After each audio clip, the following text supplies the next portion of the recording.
Hi.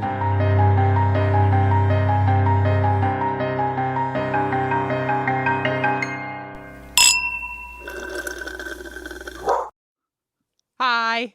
Proceed. I haven't. Well, we just had a meeting, so we're good. I have now officially seen you in quite some What time. are we, a business? I know, but as of an hour ago, I hadn't seen you in a long time, and It felt missed weird. you. We've not recorded in a bit. It's a holiday. It was Thanksgiving week, so everybody kind of went their own ways for a few days. And Well, also we went on like a huge last final leg of our tour. we did our last shows. It was very like emotional. Your mom was there, so like you had that. I traveled home early. We were like in the same place, but like not. I don't know, kind of missing each other. We were not mentally in the same place. Not mentally, definitely.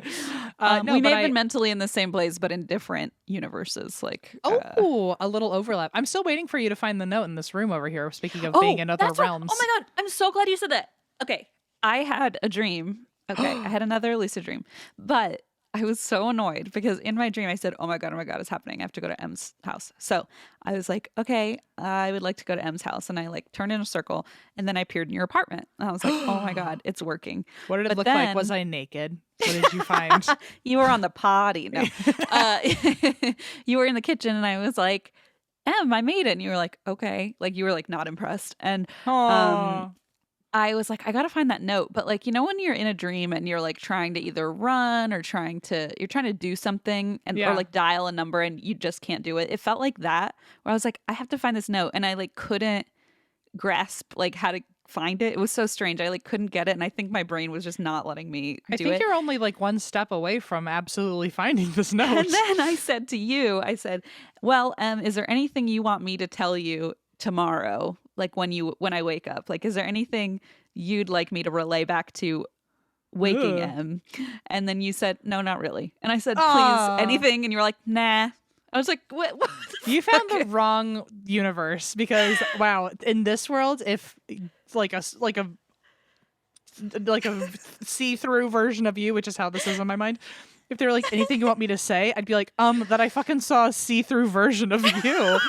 It'd be crazy. And then I found Eva, and then I said, Eva, what do you want to say? And she kept going, let me think. Wait, was Eva in my house? No, I went and like found her because I was like, well, maybe Eva will have something. And then I couldn't get either of you. I mean, it was my own brain. I recognize that, but I could not get either of you to say anything like noteworthy to bring back the next day to you, except for, I don't know. Is what you both kept saying. So I think any note you would have given me though would have been ominous. Like anything I would have said would have been like felt like a lot of pressure. Like I feel like poor Eva in the dream was like, oh wow, that's a good question. Let me think. And I was like, I don't have time to think. I'm gonna wake up any second now. And then, I woke up. But I forgot. I totally forgot until you mentioned the note that had happened last week. I feel like you're really so close. Like now that you've been able to like find us, now you just have to like channel in like the right us that will lead you into the right places. I just love that I like find you in my dreams. Like how creepy. Like I'm the biggest weirdo. Oh, that sounds like the Mommy Comes Back song. To get me. We just learned that because I was saying how I'm traveling next week and I was like, it's hard to leave Leona, and so I've been trying to fill in while Blaze wasn't feeling too well and make up for when I'm gone. And then Emma said, well, my mom was a working woman while with a child, so like you could talk to her, and she even wrote a song about it. She did. And of course Eva and I were like, do tell, and sang it for us, and it was just as delightful as I expected. Well, it is weird to be friends with you. It's so weird how I feel like the universe kind of brings obviously certain people in your world and all that. Right. That's how I see things. But to be friends with someone who is going through what my mom went through, where she was a 31-year-old with a brand new first-time baby. She was a first-time mom, and she traveled all the time for work. And so it's weird to be friends with to watch you do what my mom was probably doing. And look, you turned out fine. So Leona is in great hands. I twitch and I have a couple of attention disorders, but Only a few mental illnesses between the two of us. It's fine. But no, in case anyone's wondering, my mom used to sing this song out of tune and offbeat and out of key and all that horrible stuff, though. But she tried her best. Oh, she bounced me to the beat, but really she was just shaking me and shaking her at own the same time. Yeah, it was. It was delightful to listen to. My mom, hopefully, I know she's listening, so I hope you enjoy this rendition of the main core memory I have. Take it away. Mommy comes back, mommy comes back, mommy comes back to get me. And that, just sing it over and over and over for eternity. It's like the song that never ends. Yeah, it's like the song that never ends. But the goal was so that I would remember when she was gone the words to the song that she'd come back. Mom so comes back. I love it. I'm gonna start singing it. Mom, the torch has been passed. Yes, there I feel like go. the tradition continues. It's very exciting. So thank you for that. I wanted, God, I feel like there's so many things to tell you. And this is one that I meant to tell you last episode, but I left it downstairs. And I have a feeling, since we haven't gotten to open fan mail together recently, we haven't received this together. But one came to my P.O. box here in Kentucky, and it said, "Your long-awaited birthday gift." And I was like, okay. And it said, "Christine, we all love you so much." So I'm assuming there's some for you in the... Maybe not.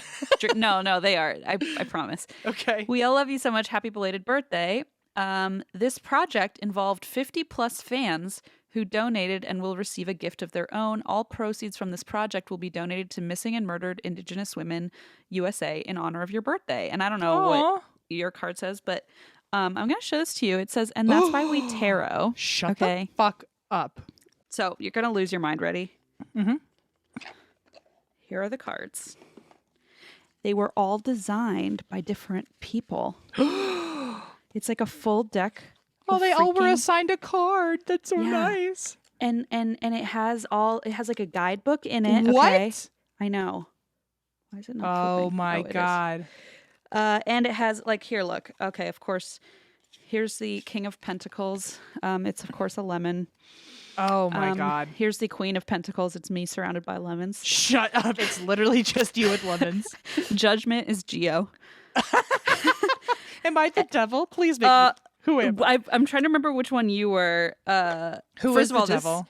This is great. The stars, but they did like a Starbucks thing where it says M, just the letter M, and Christine spelled with like a K. So it's like the stars. Oh, it's like they misspelled it wrong. Christine. Like, yeah. Oh, that's so funny. Oh my gosh. I'm not kidding you. The tower has noodles all the way to the top. On the top. I mean, like, the creativity here is just next fucking level. Shut up. Oh, temperance is me with a box of wine because, it's the opposite of that. Oh my God. So Eva and I we do fan mail, the LA fan mail together, Right. and then you do your own PO box. But Eva and I, we got to film another one now. I just gotta find that thing. Oh my gosh. There are some just like great. The chariot is Geo being pulled by Mooney and Junie. I gotta find the one of you. It's great. Unfortunately, the lovers are you, me, Lemon, and Geo. So that's whatever. Wrong. Whoever made that was historically. What do you call it? Revisionist history. Revisionist history. The Hierophant is Walt. I know. Oh, Walt looks not like how I imagined him. But okay, he looks pretty much exactly how I imagined him. Eva is the Empress in watercolor. I mean, come on. I love it. I got to find the one of you. Oh, here you are. You would think you're, I'd of be course, the fucking magician. Now that is something I'm going to frame that. I'm officially not going to have a full deck because I know.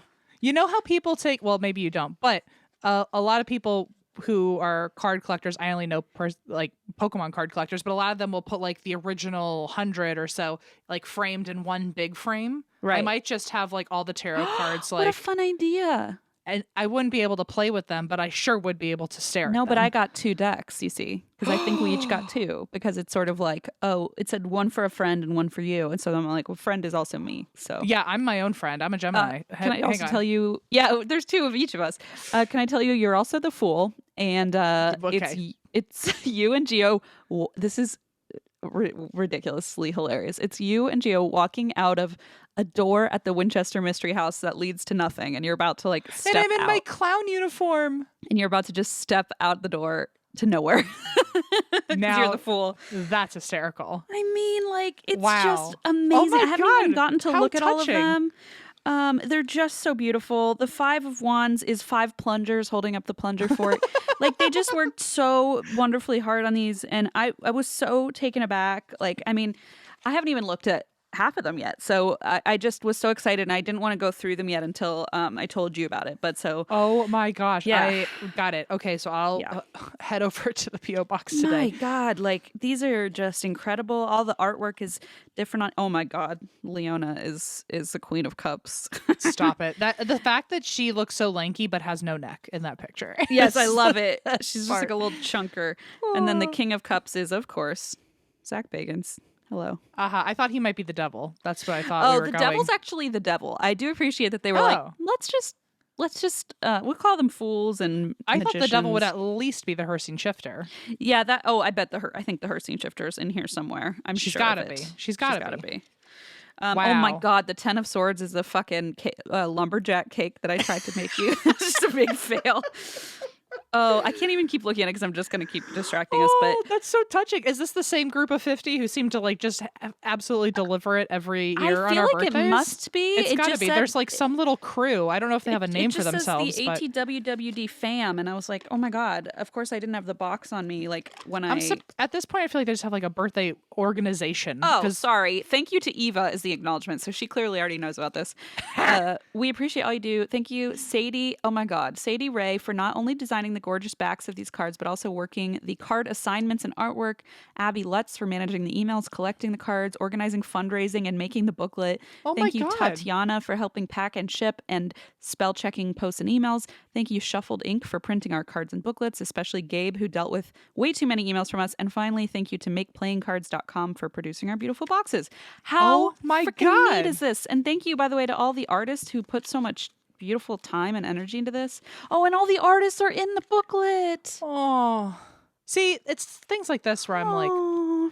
not trying to throw any particular shade to ourselves here, but like they could do this. Like I feel so silly when like a t-shirt doesn't work out. Like Yeah, I'm when like, we can't even figure out how to yeah, exactly. I'm like, But do wow, you- what a especially team. to organize all these different. Do you know who Betsy is? It says their hometown is Fredericksburg, Virginia. Betsy. No. Betsy Rosnick. Betsy. I know a Betty. I just Betsy. happened to open it to that. I don't know. Well, hey, Fredericksburger, what's up? Hey. Anyway, this is just so cool, and I can't wait for you to get yours.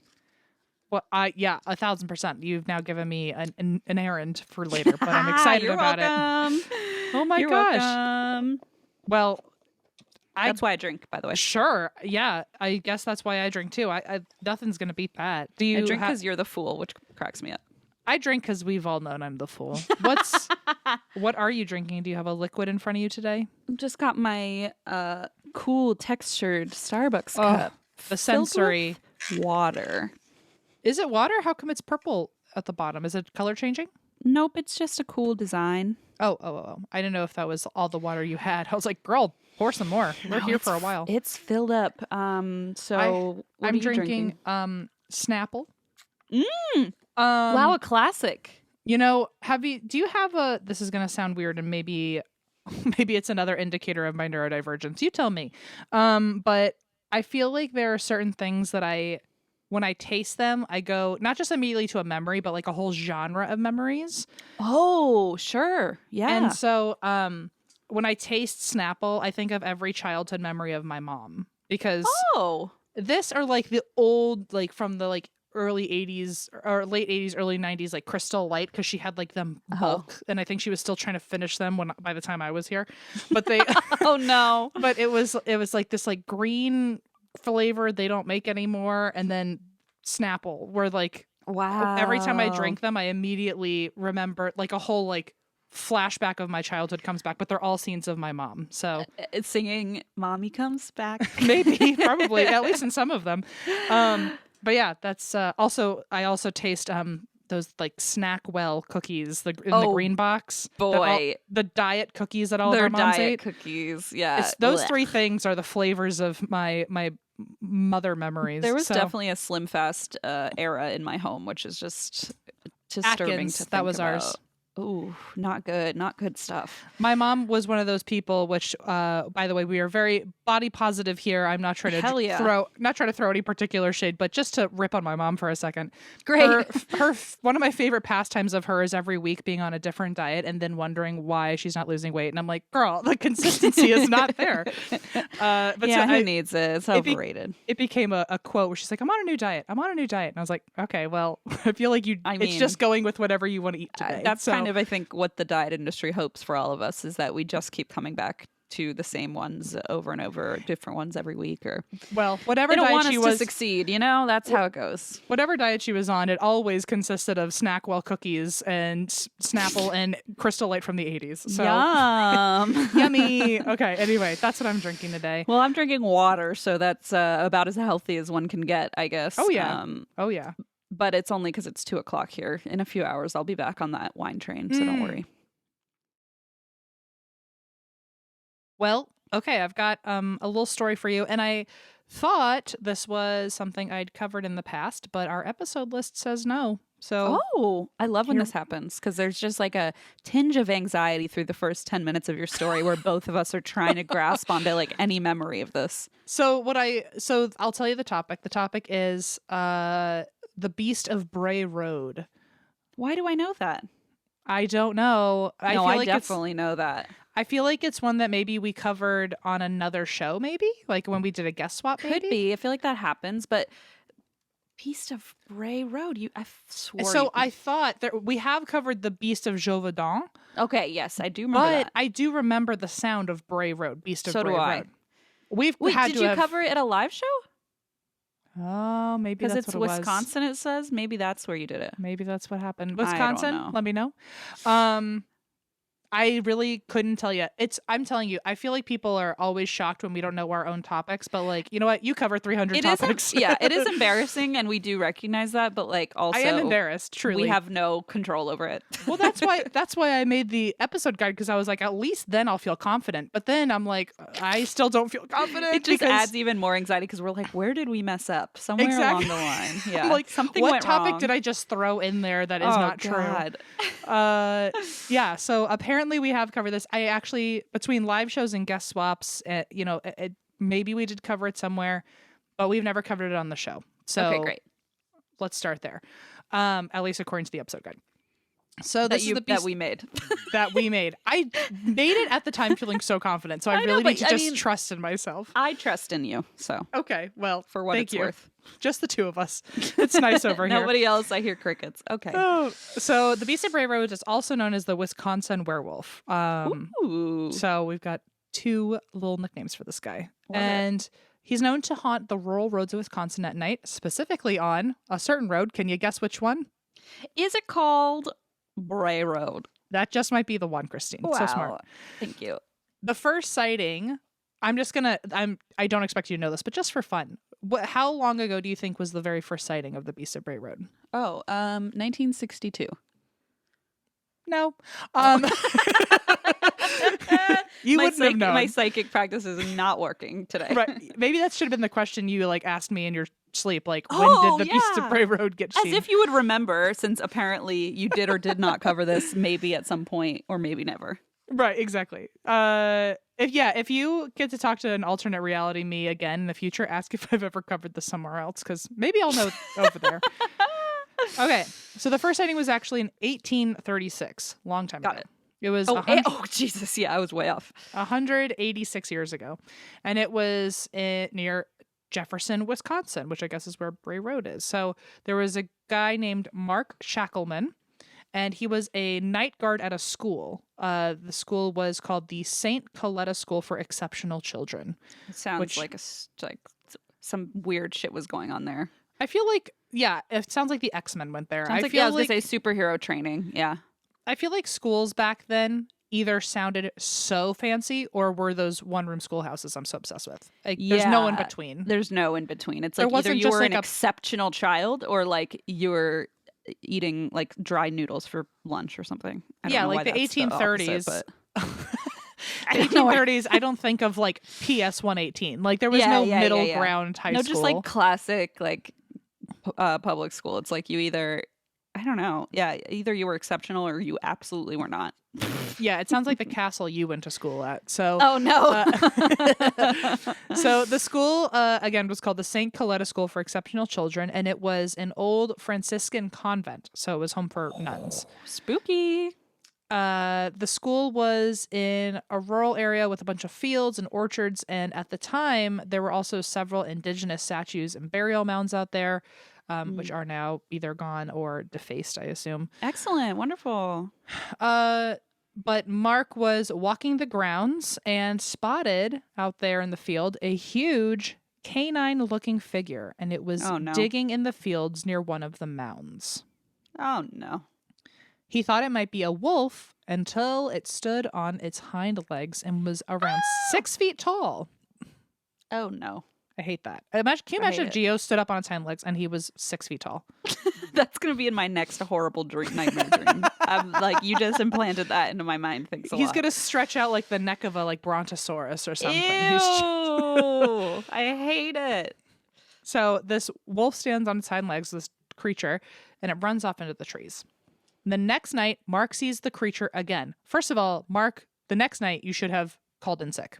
I would have not come back. I don't know if I think at the School for Exceptional Children, one does not call in sick. I don't think that's acceptable. Yeah, I wonder if for exceptional children you have to be an exceptional night guard. I'm saying. Or an exceptional what? An exceptional night guard. That's what he was. Oh, he's a night guard. I'm sorry. Yeah. I missed that. I thought this was like a student. No. He was on watch at night. Oh, I thought this was just a student. Okay, I'm sorry. No, either way, as an adult who is like old enough to be a night guard, if I saw that, I wouldn't come back. Oh, hell no. I'd be like, no. I've seen what I needed to see, as the TikTok kids say. I've seen what I needed to see.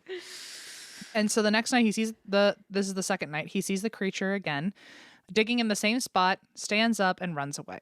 Ugh. He did say when on all fours, it did look like a big dog. But on its hind legs, it looked like a muscular man with arms instead of front legs and hands instead of paws. But it still had the face of a dog and fur all over its body. Ew, I hate that it has human hands. That's so creepy. I especially don't like that that's the only part morphing into a human. Yeah. Like, not even the face, not even like the hair coming off of you. It's like, you either have paws or hands, and that's the only thing separating you, apparently. So gross. The second night, not only was he able to describe this creature, but he also said that he heard it snarl at him as if it recognized that Mark was looking at it. Oh, no. The snarl was otherworldly, and he could see that the creature had huge fangs in its mouth. And Mark could also smell, despite the distance away from him, he could smell rotten meat coming off of the creature. Oh, no. Mark also said that the snarl sounded animal-like, but almost like garbled words, and he was nearly convinced it was talking to him. This is way creepier than a lot of the, whatchamacallit, cryptid stories. I don't know why.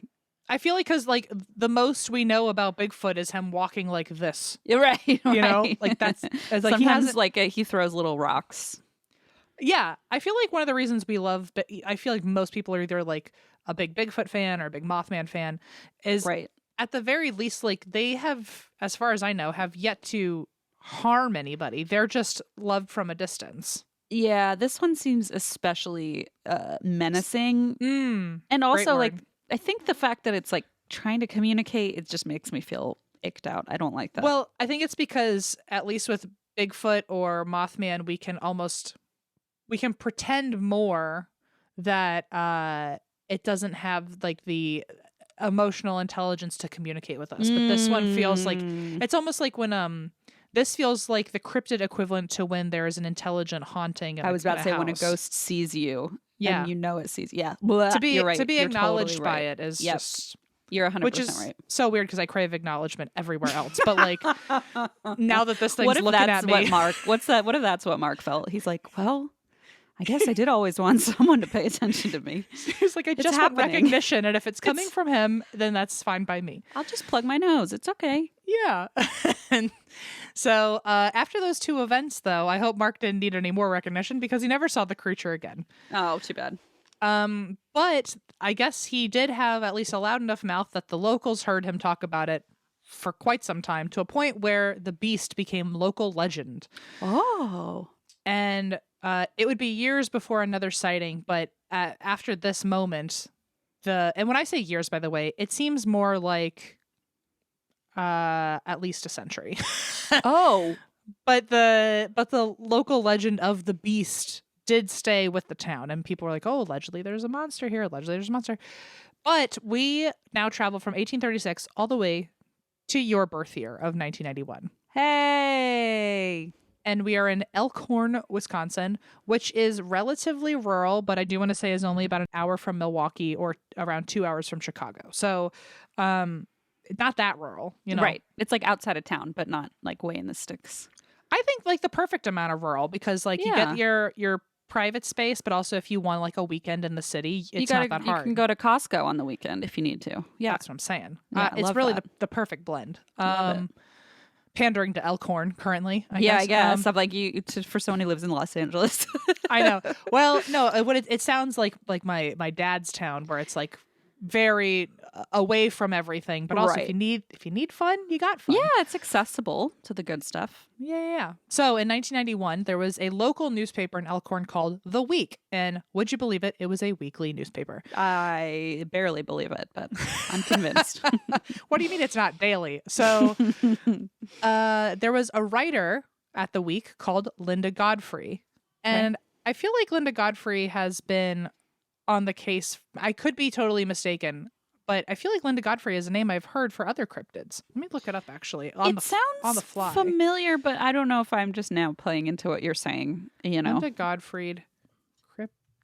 I kind of believe you for no good reason. It feels like a name I've heard before. It just says that an author of I Know What I Saw, Modern Day Encounters with Monsters of New Urban Legend and Ancient Lore. That sounds like more than the Beast of Bray Road to me. Yeah, but I feel like it sounds like she's done more. I did.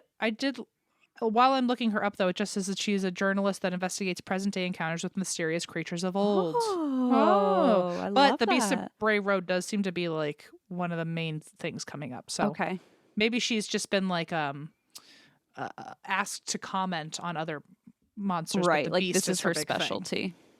I also, for like the first half of these notes, thought Linda Godfrey was the same as Linda Ellerby from Nickelodeon,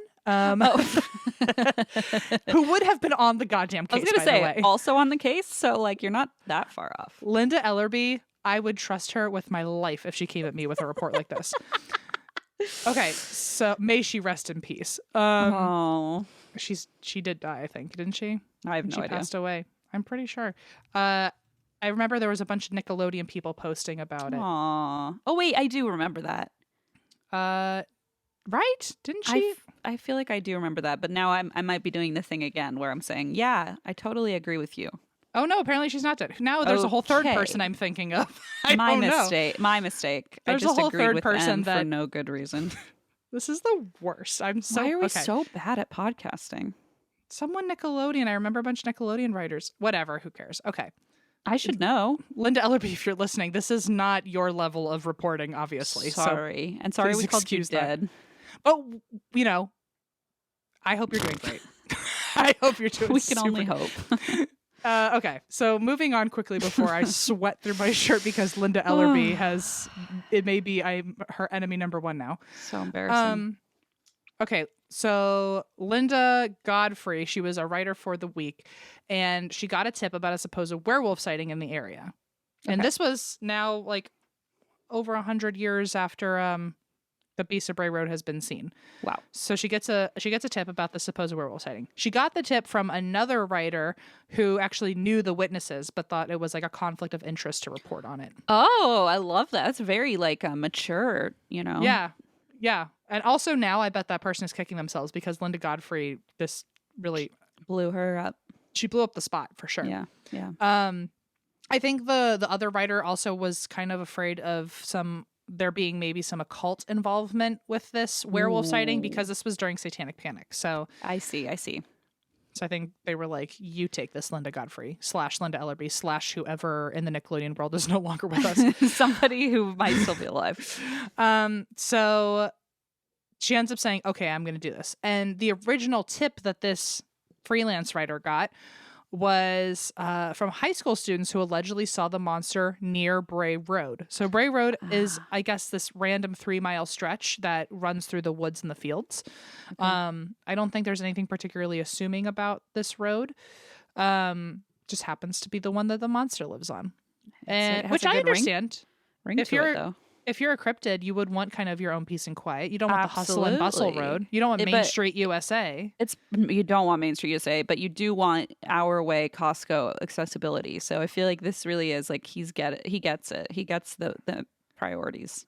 In terms of location, he gets it. Yeah. He gets it. Yeah. So after Linda learned that there was this tip from some high schoolers, she found out that a bunch of high schoolers openly swore that they had been seeing a werewolf. And then even some adults were also chiming in, being like, I've seen it too. Oh, man. An example of this is that Linda spoke to a school bus driver whose daughter claimed to see a wolf-like creature near the road a few years ago. And when the bus driver ended up telling one of the students on her bus, the student also claimed to have seen it, just like the bus driver's daughter. Ooh. So they also claim to hear howling at night. And before people say, oh, well, those are just probably actual wolves. These days in Wisconsin, there are several thousand wolves thanks to a bunch of conservation efforts and things like that. But in 1991, there was less than 100 wolves. Oh, wow. So if you did hear howling, I guess there was 100 opportunities for that, but nowhere near what you would get today. And after talking to even more witnesses, Linda learned that the local animal control actually had a whole report, like a whole file of reports and alleged sightings. See? And the file was called Werewolf. No. I love the idea that in some office there was like an actual manila folder that just said werewolf scribbled in handwriting. I like to imagine like on like a bring your kid to work day, someone on the force brought their kid in and was like, don't show anyone at your school this file. And then made him the coolest kid. Just like, the coolest. My dad showed me a werewolf file. Yeah, exactly. So cool. So animal control also thought that, like, when questioned on it, like, do you really think this is a werewolf? Animal control said it's probably an unusually large coyote that was leaping in the air and that had people mistaking it for its height. Sometimes I'm like, isn't that weirder than an actual like why is why is it leaping through the air? why is it leaping where it looks like it's on its hind legs and long enough for it to like stare you down and speak in tongues, you know? Like, isn't that weirder than an actual cryptid just showing up? No? Okay. I feel like they're both equally realistic to me. So like I might as well just believe the other one. You might as well believe the magical one. Yeah. Yes, they just think it's a large coyote that's somehow being mistaken as standing up when it's just jumping. Right. Okay. So Linda saw so many testimonies through this, and when she ended up publishing her article, she thought it was just going to be like a fun story that would blow over quickly. And instead it blew up, and many more witnesses came forward. One person said that they saw it on Bray Road at like 1 a.m. and it had long pointed ears. It was hunched over and it was holding roadkill in its hands. And that its hands had very large claws. Ew, but did it have hands? I guess it had hands. It had paws. Got it. You know what? I wasn't there. I don't know. But they said hands, right? They said hands and claws, which feels like an attribute of paws.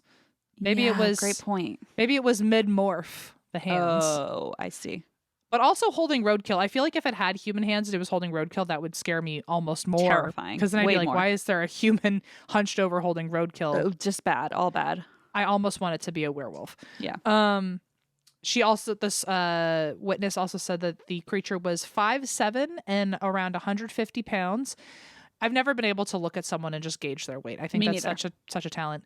And it stared apparently with eyes that reflect in the car lights. So you know how like deer, like their eyes will glow when your headlights are on them? I think that's called tapedom or something. Oh. But it's the quality in your eyes that reflect back on a light. Right. Which also I guess is just another indicator that this thing is not human, or at least wasn't in a human form. Yuck. Witnesses even said that they thought this creature might be demonic or satanic. The woman who saw this thing holding roadkill said that she was not a believer in werewolves, but she did believe that this thing could have been, quote, conjured up. Okay. Absolutely not. Mm. Another witness, which this was conveniently, coincidentally, on Halloween night, felt her tire run something over when she was driving out on the road. And so she got out to make sure that it wasn't an animal or something. And when she got out of her car, she saw a massive dog-like creature charging at her. Oh, super. And she said duper. it had a huge hairy chest and it was much bigger than her. So I don't know, a grown woman, much bigger than her. Yikes. She said it ran for her car and she could feel it grab onto the back of her vehicle with its hand paws. It's just creepy little fingers. Which, that feels very, almost like Hulk hands to me if you can grab a car. I can barely grab a car. Yeah, paw seems like it wouldn't be very successful at that. You've got to have the opposable thumbs. Exactly. Get a good grip. Yeah. So it's either half human or half raccoon. So we don't know. But it could be either. Both are scary and I don't like it. Both are scary. Anyway, she ended up driving off before it could do any more damage. But she did feel it grab onto her car, which I can't imagine being a safe feeling. She saw it after she was driving off. She saw it chasing her. Oh, no. On two legs and could hear its feet hitting the pavement while it was running after her car. Ew. And she said no human could run like that. So Ooh. I simply hate it. She said it also had a huge, she said earlier, I said that she saw a huge hairy chest on it and she knew it was walking on two legs because she could see its chest the whole time. Ugh, so, God. There's also a 13-year-old witness who said a few years ago she was playing outside with friends near a cornfield and they all saw a wolf in the field staring at them, then stand up on two legs, still staring at them. So very similar to what Mark had seen. Mm-hmm. They tried to run away, but it tried to chase them and it chased them on all fours, doing impossibly large leaps. Ew. And then, because I hope it at least saw these kids don't stand a chance with me. So maybe it had some sort of empathy for a moment because then for seemingly no reason, it halts, U-turns and runs back into the woods. Ooh. So that's creepy. That almost feels like it's like, oh, well, I can't go further than this point or something like that. Oh yeah. It could be like a limitation thing. I thought it was maybe more like maybe it has its own kids out there and it felt bad for a baby. I doubt that.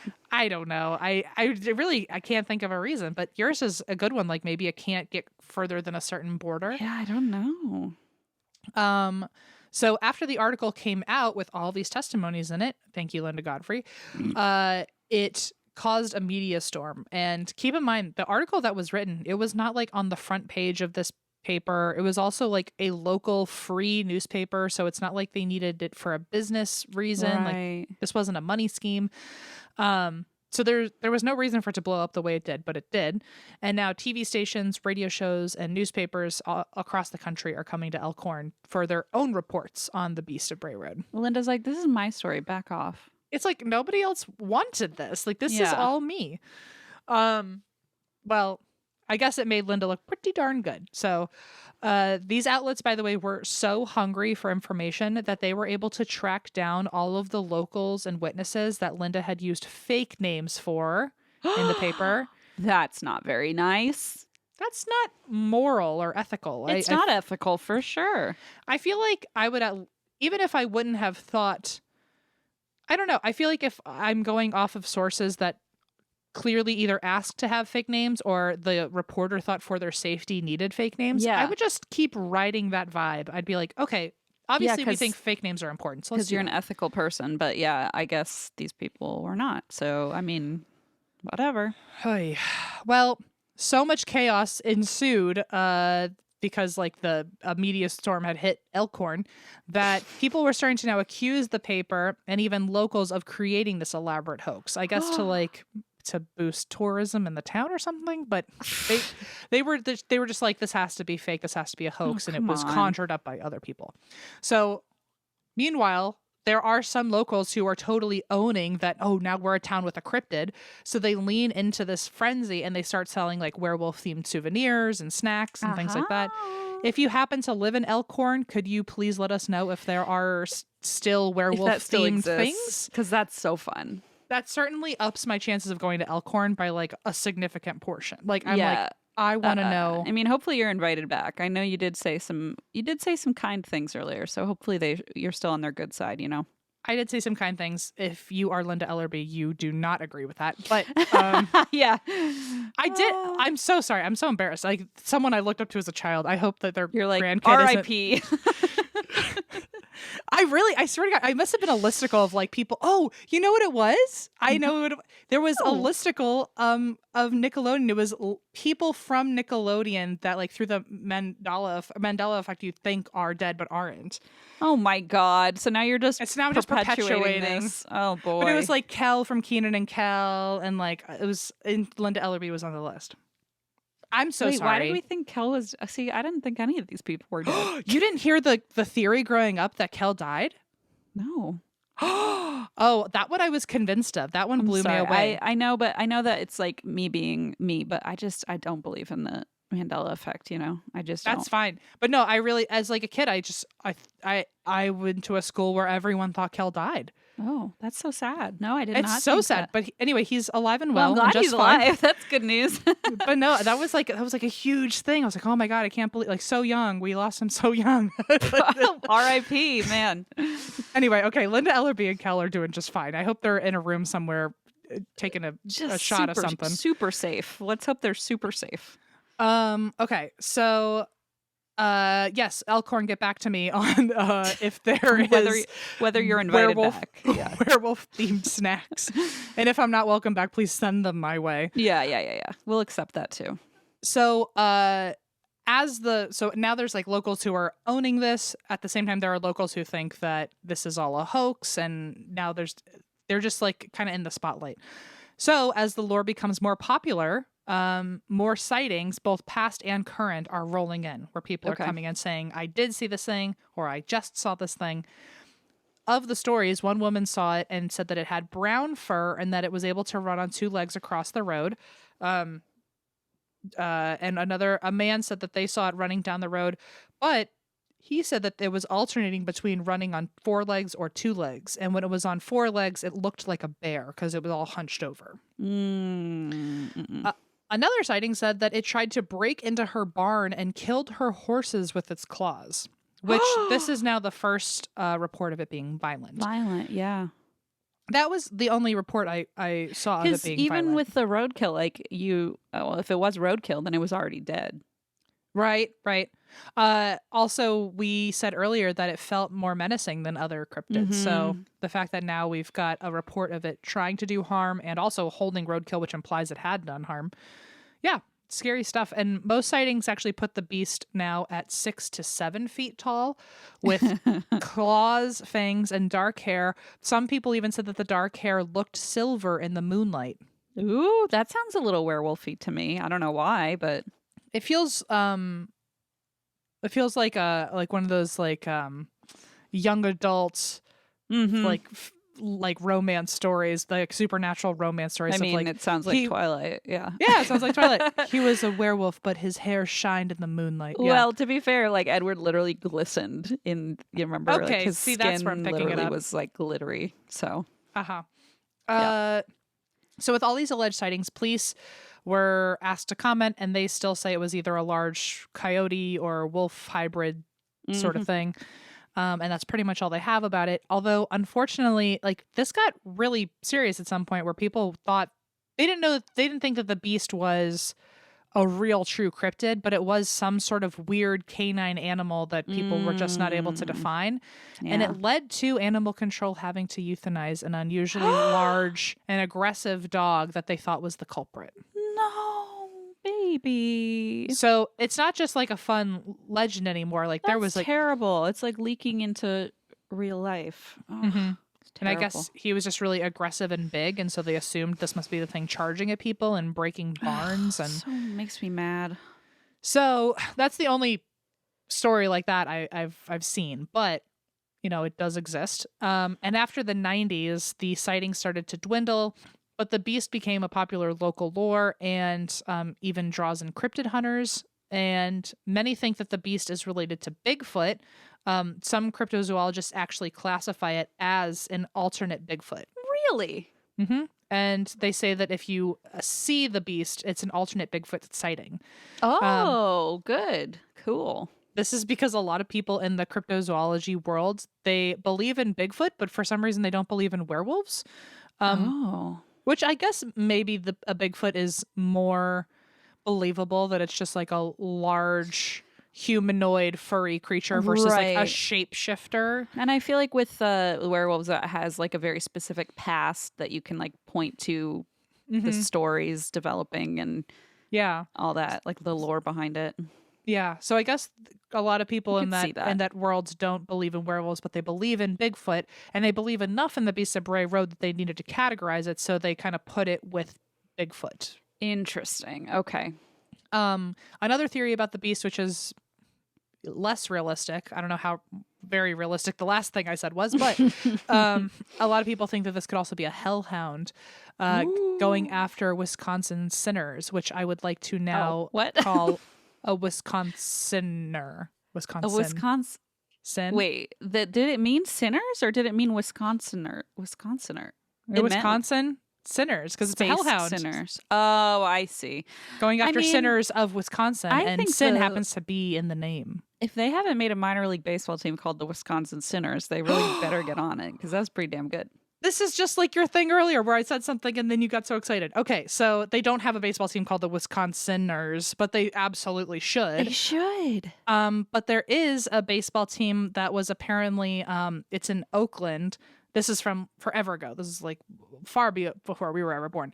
But there was an old minor league team that used to be sponsored by a casket company. And so they're called the Oakland Caskets. No. And Christine, when I tell you, I simply lost my mind.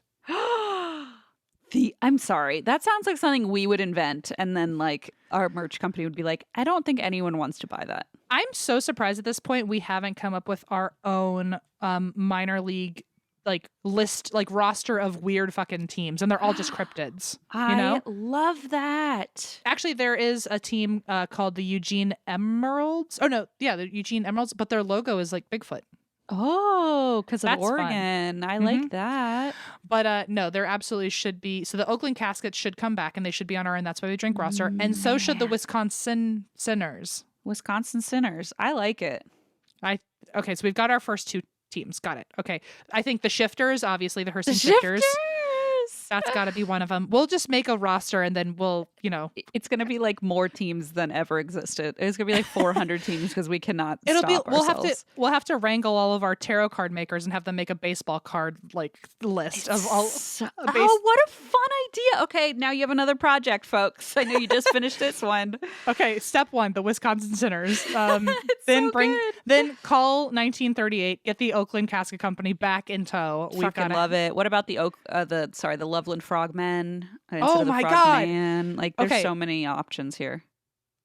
I am going to try to breathe through this because I'm fully... I hope so. The dopamine rush that just hit my brain was out of control. I officially will be hyperfixating on this later.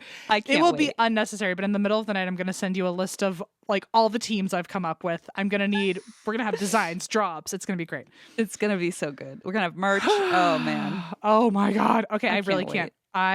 I think that's our next project for And That's Why We Drink. We just come up with a minor league baseball team. Okay, but I feel like we need to come up with a different word because minor league baseball is going to be like, no, you can't sell merch that says it's minor league baseball.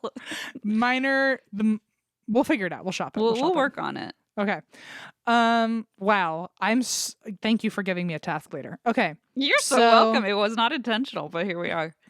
Anyway, fun fact of the day. The hellhound theory is that these things are in the field going after sinners of Wisconsin, a.k.a. our baseball team, the Wisconsin Sinners.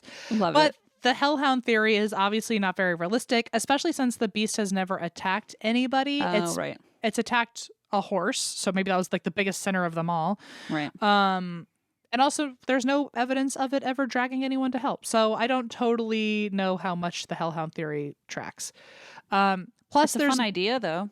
It's the hellhounds. That could be its own team. I mean, oh, it's good. Okay, Satan will sponsor that one for sure. Okay, great.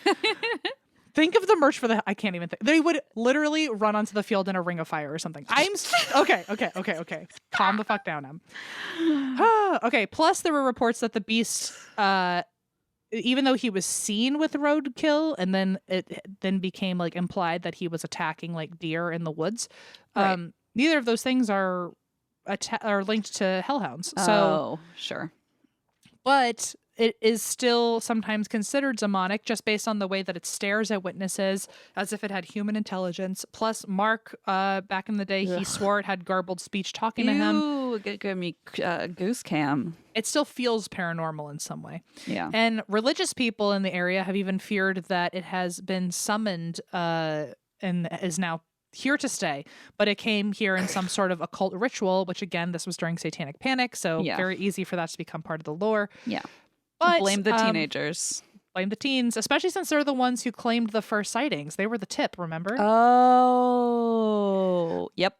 But others have held firm that it had to be an unusually large coyote or a rare wolf, and sightings have since nearly completely faded out. And that's all I got for you on the Beast of Bray Road. To be fair, that happened in the 1800s, and 100 years later, came back. So, keep your eye out, folks. Maybe it's like Jeepers Creepers. So in Jeepers Creepers, it's like every 28 years or something, it comes back. So maybe every 100 days, it, maybe we'll find out in 100 years or something that the Beast of Bray Road has returned. Yeah, let us know, folks, if he's back. The end. I'll be in my Oakland casket by that point. Oh, wow. So cool. Stupid. So stupid. Oh boy, what a tale. That one creeped me out a bit. I gotta say, I don't know why, but I feel like the dog ones scare me, like the dog cryptids, which doesn't make sense. I don't know. I feel like there's something about dogs because to me, I immediately assume a dog is so sweet and cuddly, and now all of a sudden it's like, oh, the last thing you shouldn't snuggle. Yeah, stay away. All right, Em, are you ready for my tale? Yeah, I love your tail. Aw, thank you.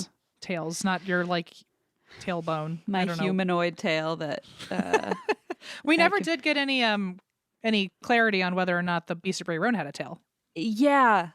Great point. We don't know. Wolves have tails. Maybe it had a butt curtain. It could have had a butt curtain, and that would have honestly been dangerous because I think then we would have approached it, and you would have heard it in the night swishing through the fields. Whoosh. It would have gotten all those like leaves stuck in it, like Geo's does. Oh my gosh! All the little stickers. Gosh. So annoying. Okay, I have a cold case for you today. Speaking of tales, ooh, so a mystery. It is a mystery, sort of, not really, but sort of. You'll see. Okay. Let's just say it's kind of well, I don't want to give it away. It's a cold case. It's a cold case. So this is the cold case of Athalia Ponsell Lindsley. Okay. She was born July 25th in 1917. So this is starts a little earlier than most of my stories. 1917? Yes. Wow. Okay. No, over 100 years ago. And she was born as Athalia Feder to Charles and Margarita Feder. She was born into generational wealth, and she spent her early childhood on the Isle of Pines, which is a Caribbean island in the West Indies, where roughly 2,000 U.S. citizens made their homes at the time. So the reason she was there is because her parents were active in politics, and when Cuba moved to claim the Isle of Pines, Athalia's mother traveled to D.C. to try to defend a U.S. claim to the island. Yikes. The U.S. settlers on the island controlled nearly 95% of the land there. Gross. And had lobbied for years to annex the island into the United States, but were unsuccessful. And so this was kind of her parents' like mission at the time. To quote one author on the history of the Isle, in the early part of the century, U.S. nationals arrived on the Isle as colonizers. By mid-century, they were humbled economically and politically. So they tried to like make this theirs, basically, and failed pretty spectacularly. And so the Isle of Pines ended up going to Cuban sovereignty and ultimately became the Isle of Youth, which is what it is called now. Okay. And so after this kind of colossal failure at trying to annex this island for themselves, Athalia's family became disillusioned with the island and they moved to Jacksonville, Florida, which Okay. classic America. So you know what? If you want to be American, go. Sure. Just go live in America, okay?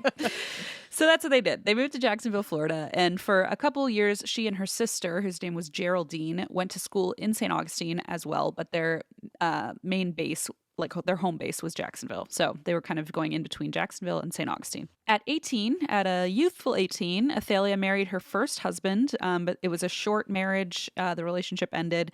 And after that, she moved to New York City with her sister, Geraldine. And there they lived together and began to climb the social ladder together. Athalia was considered a great beauty of her time. She kickstarted her career as a model, an actress, a Broadway chorus line dancer, and a socialite. So, Wow. hit all the hot spots. I know. What a resume. Jeez. Well, there's more because she also is a published author. She wrote a book about gardening. Oh, okay. Good for her. Good for her. And in one source, it said that she had patented a household device, and I was like, that's not enough. I got to figure out what it is. That's like when I heard about the history of celery. I was like, well, yeah, I exactly. certainly Don't have stop to know. there. Yeah, exactly.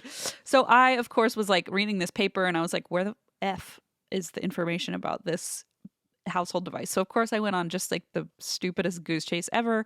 I found the patent application online. Of course it's been scanned in. I feel like you didn't have to tell me it was scanned in. I feel like even if it was like locked away in a vault on the other side of the country, you would have been like, anyway, I found it. Like, here it is. Yeah. Don't tell anyone. So I found the patent application. It was from 1951. Basically what it was like a handle grip for steel wool to help you clean pots and pans. Oh, smart. Yeah, it is smart. I mean, picture like those toilet scrubbers where it's like a handle and you click it into the Clorox thing. Yeah. It's sort of like that, but you click it into steel wool and you can clean your pots. And then it said you press a button and like you like eject the cleaning before her time fabric or whatever. Yeah, it was pretty impressive. There were like all these drawings and stuff, and so kind of random because she was doing a lot of other stuff, but why not? And meanwhile, she was mingling with high society. She kept company with the wealthy elite, aka politicians and celebrities. She even dated a Kennedy. Ooh, and the Kennedys have been in on the steel wool handle for quite some time now. Yeah, what an HBO drama that would have made. The story of Athalia and the Kennedys stealing her patent. So she... It's so stupid. I said that out loud and I was like, I just got kicked out of the pitch meeting. It seemed cool for a minute and then I started to explain it. It just lost any sort of narrative cohesion. Okay, so anyway, she dated a Kennedy, was even rumored to be engaged to him, but unfortunately he died in World War II. And like her mother, who we remember wasn't exactly on the right side of history, so to speak, as far as trying to annex, someone else's land for her own. Yep. She also got involved in politics. So she grew up to be a pretty politically active conservative. She was very outgoing. She was the kind of woman who spoke her mind, and her confidence, I imagine, especially for the time, rubbed a lot of people the wrong way. She was considered to be abrasive, much like her patented steel wool contraption, I imagine. Oh, nice wording there. Okay. The journalism degree is popping out right now. What are you, Linda Ellerby? May she rest in peace. At least I'm ethical. I'm not going to go finding all those. Well, I probably will go finding all those secret sources, but I'm not going to publish them. I just want to know for my own personal information.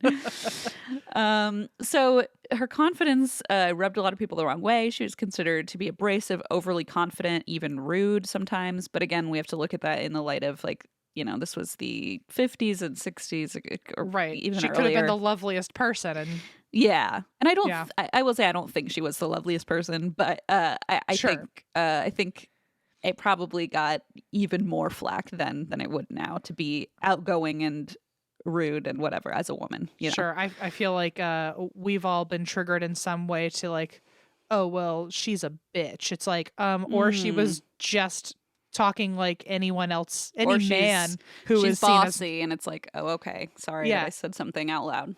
Exactly. Yeah. Like is a woman who stood up for herself is all of a sudden evil. Yeah. Okay. Anyway. So it could be that. But I think she did make some enemies being, you know, politically active and that kind of thing. Sure. And you will definitely see she had a lot of enemies. Okay, let's just leave it at that. Okay, got it. So Athalia's friend Nancy Powell described her saying a lot of people disliked her. She was obnoxious. I didn't find her that way, but other people did. And I love the thought there that it's like other people found, or no, it's like she was obnoxious. Well, no, don't tell her I said that. Other people say that, not me. I didn't say that. Like that. Other people saw it. I don't think she's obnoxious. Wow, everyone's like so nervous to like have their. But yeah, so I guess she was considered obnoxious and kind of rude. And she enjoyed her time, which by the way is anybody's prerogative. Like if you're rude or abrasive, you know, it's not like illegal to be rude or abrasive, and it's not. I don't know. Yeah, you're totally right. Like, I just feel like it doesn't necessarily give us the most insight into who she actually was, because you could be called rude and maybe you were just. Well, I mean, she could have just had resting bitch face, you know? Yeah, something like that. Exactly. She could have just been like having a great fucking time in her head, but she just looked mean. So yeah, who knows? Yeah, you never know. She's having a great fucking time in her head. Yeah, I mean.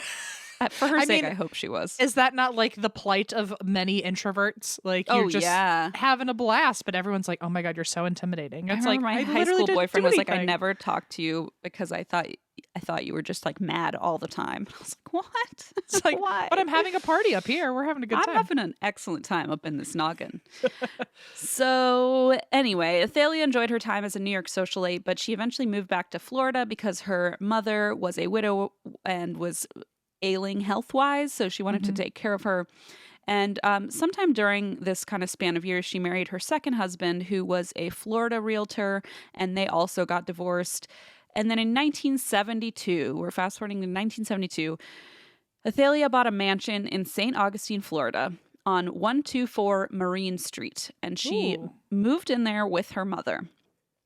And like I said, her mother was kind of sickly, and so she spent her time caring for her elderly mother and caring for a number of animals that she kept at the house as well. In early 1973, her mother passed away, and she married a guy named James Jinx Lindsley that fall. Huh. That's so weird. I literally yesterday read an obituary about someone who went by Jinx. No way. Is that so weird? That is weird, because I was just thinking, like, is that not the most like rich dude? I just feel like it's such a rich white dude thing to have, like, or rich white person thing to have like a nickname that's like Bunny or like Jinx or like. Oh yeah. Well, no, it was Jinx was like married to someone named Till. Yeah, who was, it's like, always short like for Tillman. I was like, oh bizarro names. Like I knew a Pants. Pants? A Pants, yeah. And a Jock. Oh, and Pants was married to Jock. Like, they just all had these wild names. What is Bunny. going on? I don't know. I knew a meatball in college. That's what I knew. I don't know about elite. Talk about elite names. Pants. That's just about the most like non-binary bullshit I've ever heard in my life. Her name was Pants. She was something else. Cool. But yeah, I just feel like that's such a, like, at least maybe in my experience, such a cliche that, like, I don't know, country club people have like stupid nicknames like Jock or Jinx or Pants. I like how Bunny. you go to wealthy people, and I go to like trans people who are changing their name, but it's always like the most obscure. Oh yeah, I mean in that random case, name. Sure, but in 1973 in wealthy elite Florida, I don't think that was the case. But fair enough. I'm glad that we're taking that habit and like changing it for the better. You know, we're taking it back. I matched with someone on Bumble BFF the other day whose name was Shoe, and I was like, oh my god! So I feel like Shoe and Pants would have a great time together. No, because not the Pants I know anyway. Unless Shoe is like also like a capitalist or something. I'm not sure. Yeah, Pants definitely was not the kind who was going to be, on our team. No, certainly not. Okay. R.I.P. By the way, she did die. Okay. Oops. So anyway, let's get back to this. Most chaotic episode we've ever Pants done. said something rude to me once, and I will never forget it. So Was it about your pants? No, it was about she didn't think I was cute enough to date somebody, and I was like, "That's not very nice." So I've just. I would have looked at her and been like, "Your name is fucking Pants." I think I did, and I think that's why we never got along. But like, why? I wish she had a rival or an evil twin named Blouse, or something like shorts. Skort. Skort. Skort is really good. I'm Skort. That's good. Because that almost sounds like a name like Court, like Skort. I don't know. That's pretty good. Everyone who was listening has been like, you've said pants way too many fucking times, so I can't take this anymore. So but moving on. Haven't you heard like the preppy nicknames like No. I went to private school, but apparently not like that Bunny private. and shit like that? I've heard of Bunny. But I really am having a hard time. The clothing, what's it short for? Oh, that I don't know. That one was a weird one. Like I don't think that that's a normal one. But I just knew feel Bunny. I feel like I don't know. Like, what a life you led. I don't know. Clearly, it's not very exciting. But they do sound like country club people. They have to be, right? Like to have these just off the wall names. Did everyone like that tangent? Anyway, back to Jinx. Anyway, like Gigi, I don't know. I'm just trying to think of like examples. Muffy. Muffy. Yeah, I feel like I knew you were Muffy. A sissy. I'm just reading this. Fascinating. Oh, what did you Google? Townandcountrymag.com. I Googled the preppiest nicknames. Muffy is certainly one. Chip. Just like words that are like not real names. No offense. I mean, Chip is a name, but ones where it's like, oh, Topper. I knew a Topper. It's like, what are you doing? Topper. Where the fuck are these names? I'm telling you. Okay. It doesn't matter. Okay, so it truly confuses me. So unnecessary conversation, but she did marry a guy named Jinx, which I just was like, of course she did. And of course, Jinx was a humongous asshole. So again, I'm probably biased towards people with these nicknames. But just so you know, she married this guy named Jinx, and they were both realtors. He was also a realtor, so they kind of combined their romantic life and career lives. Unfortunately, Jinx, like I said, was a shitty person. He had apparently physically abused his first wife, Lillian, who ultimately, this is just horrifically tragic, died when she broke her neck in a car crash on New Year's Eve. Holy shit. And Jinx was driving the car at the time. And so I don't know, anything more than that. Well, I don't know. I mean, I don't know. Again, he was like a very abusive man. So I don't know if there was alcohol. I don't know. It was at New Year's Eve. I don't know the details. But we do know that he was physically abusive toward her. And then she unfortunately died in a horrible car wreck. Very tragic. But Athalia considered Jinx a sort of a strategic ally. She was having a really hard time fitting into the social classes of St. Augustine. Mm-hmm. And even though she had money and grew up in Jacksonville, for some reason she was still an outsider because she was not from St. Augustine. And people just were not having it with her. They were like, you're not really welcome here into our elite circles. Okay. So the in crowd of St. Augustine was pretty much all people born there, especially if their parents were also born there. So it was sort of like a legacy thing. Sure. People disapproved of her years having lived in New York City, and she was called a Yankee to accuse her of her crime of living in the North, I guess. Even though How she was dare only, she? I know. And so she'd only been there for, a few years, and she grew up in the South, but still, it was her time in New York. People were like, no. To give you a taste of old Fredericksburg, which is not a place I like to be, but we have a hot dog bar that has lasted a long time in Fredericksburg, and they are very proud of the old way of doing things, if you know what I mean. And they have one bartender there who they've accepted into the family, despite them having to nickname her Yankee Sue. Because she's from New York.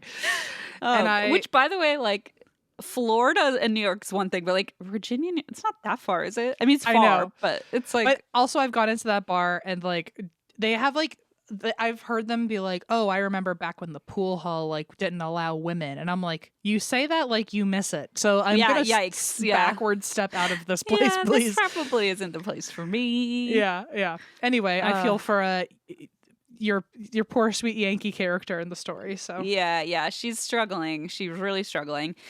But when she married Jinx, she was happy because Jinx had been born and raised in St. Augustine. So, and his family owned prominent historical real estate. And so she saw this as she saw her marriage to him as kind of a foot in the door to this new social life that she was trying to get into. She really wanted to run for county and state political offices. And so she was like really pushing to get into the in crowd, which I almost feel like makes you less likely to get into the in crowd. Do you know what I mean? Like she's trying, like you're trying too hard. she's trying really hard, and I feel like people who already don't like you are probably not going to like you more if you're trying to get into their circle. Especially if like they come from circles of privilege where like they probably never had to try hard, and so I feel like their way of putting in effort would look a lot different than her way of putting in effort. Well, no, she came from massive amounts of wealth. Like she was. But didn't she really... come from not from the area? Oh, just from a different town, yeah. But she from Jacksonville, but she did come from wealthy white political folks. But I feel like if she's, I guess so, yeah. I guess if she's still already an outcast by not having grown up in a spot where everyone has like a legacy of being born and raised there, I feel like to even put yourself in an organization or to join a group is like more than most people have had to do than like just being welcomed. Oh, to just like people know you. To be automatically in. Yeah, that's a good point. So I feel like for them, they're like, oh, you're trying so hard by just asking to join when by, we've wanting to be part of our group. Exactly. Right. Yeah. No, that does make a lot of sense. And so she thought like, oh well, I'm gonna marry Jinx and like he's my he's my foot in the door, whatever. And he actually had a house on Anastasia Island, which sounds fancy. And while they were married, he spent most of his time on Anastasia Island in his house, and she spent most of her time in her mansion on Marine Street. And there she had six 6+ dogs. Was she the queen? She me? An injured bird that she was rehabilitating. Aw. And other pets. And to friends and family during this time, she seemed, quote, run down, exhausted, and worryingly thin. She struck some neighbors as anxious, always worried. Some even speculated she may have been suffering from undiagnosed cervical or uterine cancer based on just some of the reports that her sister later gave, which about her symptoms and the way she was feeling. And before her mother had passed, she was caring for her pretty much 24/7. And that meant she rarely left their house on Marine Street. And I'm just going to rewind a little bit to tell you like just how ridiculously hard it was for her to try and fit into this area. Okay. So she moved in the 70s, but back in the 1950s, years before her arrival, there was this woman who comes back into the story in the worst way. So just keep her in mind. Her name is Frances Bemis, and she tried, which is just the wildest thing ever, to run a committee dedicated to making the neighborhood more neighborly. Okay. She basically was like, people here are not friendly, so I'm going to start a committee to make people get along. Okay. So far, I'm on board with the sentiment. Yeah. And she was actually a civil rights activist as well. And she believed in the value of community. So she just really wanted this place to be warmer, friendlier, more hospitable. And she said, too many people go elsewhere after trying us out. So she's like, we're like rejecting people from being part of this awesome community. It was like her. I feel like she's one of those people. Okay, I don't know. I just watched Gilmore Girls for the first time, so I'm way behind. But you know how, what's his name? Taylor Dosey is always like, Stars Hollow is the best. We have the best community. And just like kind of trying to, I feel like that was this woman. She's like, everyone loves it here. And everyone's like, calm down, Okay, Frances. Okay, Frances. Yeah, we get it. And so people were literally like chasing new residents away with their unfriendliness. Like that's how hard this was for people to fit in. And so Frances tried. What a valiant effort, because of course it was another colossal failure. And she had to give up. That was her origin story, into her villain origin story. Yeah, no, she's not a villain. Okay. I wish she were a villain. Maybe it would have been a happier ending, but unfortunately, she gave up the ghost on this endeavor. She was like, you know what? nobody else wants to be friendly except me. So I guess I'll keep to myself. And so then when Athalia and her mother Margarita moved in, no one welcomed them because Francis's plans had not worked out for this committee that she started. So pretty much immediately, everybody hated Athalia. So they didn't like her mother either. They said her dogs barked too much. They didn't like her bird, which is like, ouch.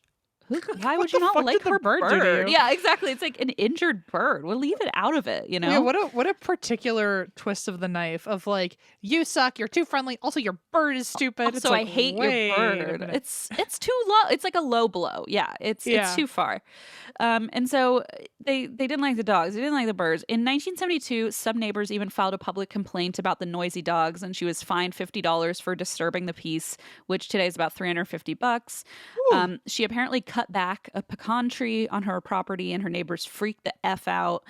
She planted a bamboo fence, and her neighbors had it removed by the city, which is like the most passive aggressive thing I've ever heard. Yeah. I mean, they just like nothing she did was good enough or was right, you know? And yes, it is possible that like her pets were barking nonstop and they were annoying, whatever. But the street where they lived, this Marine Street, it wasn't like it was some quiet, docile street. Like this was already a very bustling, loud neighborhood. There was traffic. There was a hospital nearby, so there were sirens all the time. It's not like it was a very peaceful place until she moved in. They just didn't like her, and they said, your dogs are too loud. Basically, at the end of the day, her only like flaw was that she was an outsider, and they just did not fucking like her. So unfortunately, this didn't die down over time. There was sort of this quiet resentment between her and her neighbors that just began to simmer under the surface and then pretty soon boil over into an outright feud. So yeah, it gets out of control very quickly. So Athalia relented to her neighbors. She put several of her dogs into boarding. But of course, this was not enough for the neighbors because days before her mother's death in April of 1973, Athalia's neighbor, Rosemary McCormick, lobbied to have Athalia arrested. And like, keep in mind, she's caring for her mother 24/7, who's very sick and is days away from death. And her neighbor's like, I'm going to get you arrested. Yeah, and for what? What was for the reason? Dogs or for some bullshit for the up. fence or, you know, it wasn't even anything like real. It was just like some bullshit. And so another neighbor around this time, Patty Stanford, who also comes back to play, Patty wrote a long letter to the local judge complaining about Athalia and wrote, I feel like I'm in the middle of a nightmare. And it's like, calm down, Patty. God, what? Get a hobby. So she was a Karen. Oh, yeah, they were all Karens. Yeah. It just seems like a neighborhood of Karens. Exactly. That's the best way to put it. And meanwhile, like I said, Athalia's mother passed away. And of course, nobody gave a shit. Nobody expressed any sympathies toward her. Nobody cared.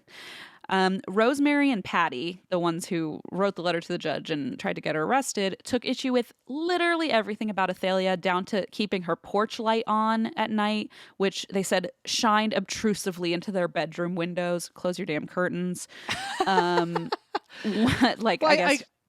torture for this poor girl, but also like what a nightmare person. What a nightmare that this all is. It's just like, oh God, it sounds like hell. No wonder people moved out all the time. Like, you can't even like the sun is in your eyes, and that's someone else's problem. Like, you can't even like live peacefully by yourself because people are like trying to get you arrested for owning a bird with a broken wing. Okay, I can't imagine. It's just what a terrible town. Yeah, it is. It sounds like a nightmare. And so once her mother passed away, and this was no longer like her 24/7 responsibility, Athalia, who, by the way, remember, was considered abrasive and rude, etc. in New York, decided it was time. What? Oh, I thought she was going to get like arrested for being abrasive. Oh, no. She was like, okay, I've done caring for my mother. She's passed away. So I guess my new hobby is that I'm going to fight back against all my neighbors. Ooh. I know. So basically, the only reason that she was like, not doing anything before was that her mother was such a huge responsibility for her with all the dogs and the pets, and she was like, you know, overworked. And so once her mother passed away, she was like, okay, I got some time on my hands. I'm going to fight back. I love it. I know. So the first thing she did was, remember Patty, who wrote the letter to the judge? Mm-hmm. Okay, so Patty Stanford was married to a man named Alan Stanford. And the first thing that Athalia did was to start digging up dirt on Patty's husband, Alan Stanford. Oh, I hope she had Christine skills. Unfortunately, she did. I sort of wish for her sake she didn't. But anyway, she alleged that Alan Stanford was using county funds and resources for his own personal projects. He either fired pretty much all of his employees or they quit. In fact, the turnover rate under his supervision was 155% turnover rate. That's how many people were either quitting or getting fired. Jesus. Some employees even organized to complain about working 7 days a week without any overtime compensation. Oh. And Athalia questioned his management of county roads, criticized the conditions of county projects he was responsible for. And it turns out she did some digging and found out that he was lacking the professional certifications required for his job as county engineer. So one of the requirements demanded that anyone in Alan's role be a certified engineer, but Alan had failed his engineer certification, but was given the job anyway. So honestly, fucking good for her. Like, Yeah. you're gonna poke Yeah. a bear long enough, and now that she's like not like she was just sitting there in wait and had taking care other of her things going mother. on. Yeah. And now that she's got free time, how dare anyone try to have the nerve that karma is gonna kick your ass? Yeah, like what do you think's gonna happen? Exactly. Yeah. You're trying to She's get this like- woman arrested. Like, well, game time's over. Like, Yeah. playtime's over. Time Oh, to like, you wanna bring play? Exactly. And so she fucking steps up and she finds all this shit out. And she finds out also that he made thousands more in his 2 years on the job than anyone else in the county. He had like these friends in high places who were defending his employment and his salary, but because she had unearthed all this, there was an investigation into Alan's competence and spending. And there were a few people who were not against Athalia. For example, her husband Jinx, he held local power on the city commission. And so some people did support her in this endeavor and said, okay, yeah, you're pointing out some pretty decent things here. We should do an investigation. Nothing really came of the complaints, much like anytime somebody in power has enough people to swing for them, they get called out, and he still maintained his job and salary. Unfortunately, Alan could not let it go. He fucking hated her. Like, you thought Patty and Rosemary hated her? Well, Alan is now in first place because I was gonna say, like, prime suspect number one for the end of the story. Ding, ding, ding. One day, Athalia was waving goodbye to friends visiting from Jacksonville when Alan pulled over in his car and said to Athalia, "You're a vicious, evil woman, and one day I'm going to fix you." Oh, shit. That's so scary. Is that not the scariest sentence? Fix you. I'm going to kill you is one thing. For some reason, saying I'm going to fix you is like it so implies a breaking or like torture. harm. Yeah, Yeah. like harm. Which, like, obviously killing also implies that. Well, but like sure. this is like I'm gonna make you hurt and you're gonna live to see through it. Yeah, Like, something like that. It just sounds so something- much more ominous than I'm going to kill you. it's like I'm gonna fix, to me also has the same implication of like I'm going to correct you, or I'm going to. Mhm. I hate it. Wow, I hate it so much. I also feel like speaking to a woman, it's like, I'm going to fix you and like put you in your place. It sounds like, I also think of like fixing an animal, which is like, yikes. I don't know. It just all sounds, there's just so many bad connotations with that word. It can't be good. It can't be good. No, definitely not. And so Athalia told her sister Geraldine that she thought Alan might actually try to kill her. And I don't think this was a woman, again, who's like easily scared. She's been through a lot of hell with these people. But she told Geraldine, like, I don't know, this guy, it rings true to me that he might actually kill me or harm me. He found a new way to say it that is sticking with me. That somehow also got through. Also to say fix, there's like more of a mystery because like with killing, it's like there's only so many ways I can think of. Yeah. Like when you fixing know is the like- end result. Yeah. Yeah, fixing is like, what is your plan? I'm so scared. It's so dark. So in a city chamber meeting where Athalia made complaints about Alan's professional performance, the board chairman, of course his name was Herbie Wiles. Am I like, hello? I told you. Fully loaded. Herbie, fully loaded Wiles, said, "I want to remind you that I am aware that you are a neighbor of the Stanfords and that y'all have had neighbor problems." And he accused her of bringing her personal problems into a professional forum. And right, because she's the abrasive one. yeah, but because she's the problem here. He can threaten her, but she's the abrasive one. Exactly. So she said, I sure am. That's true.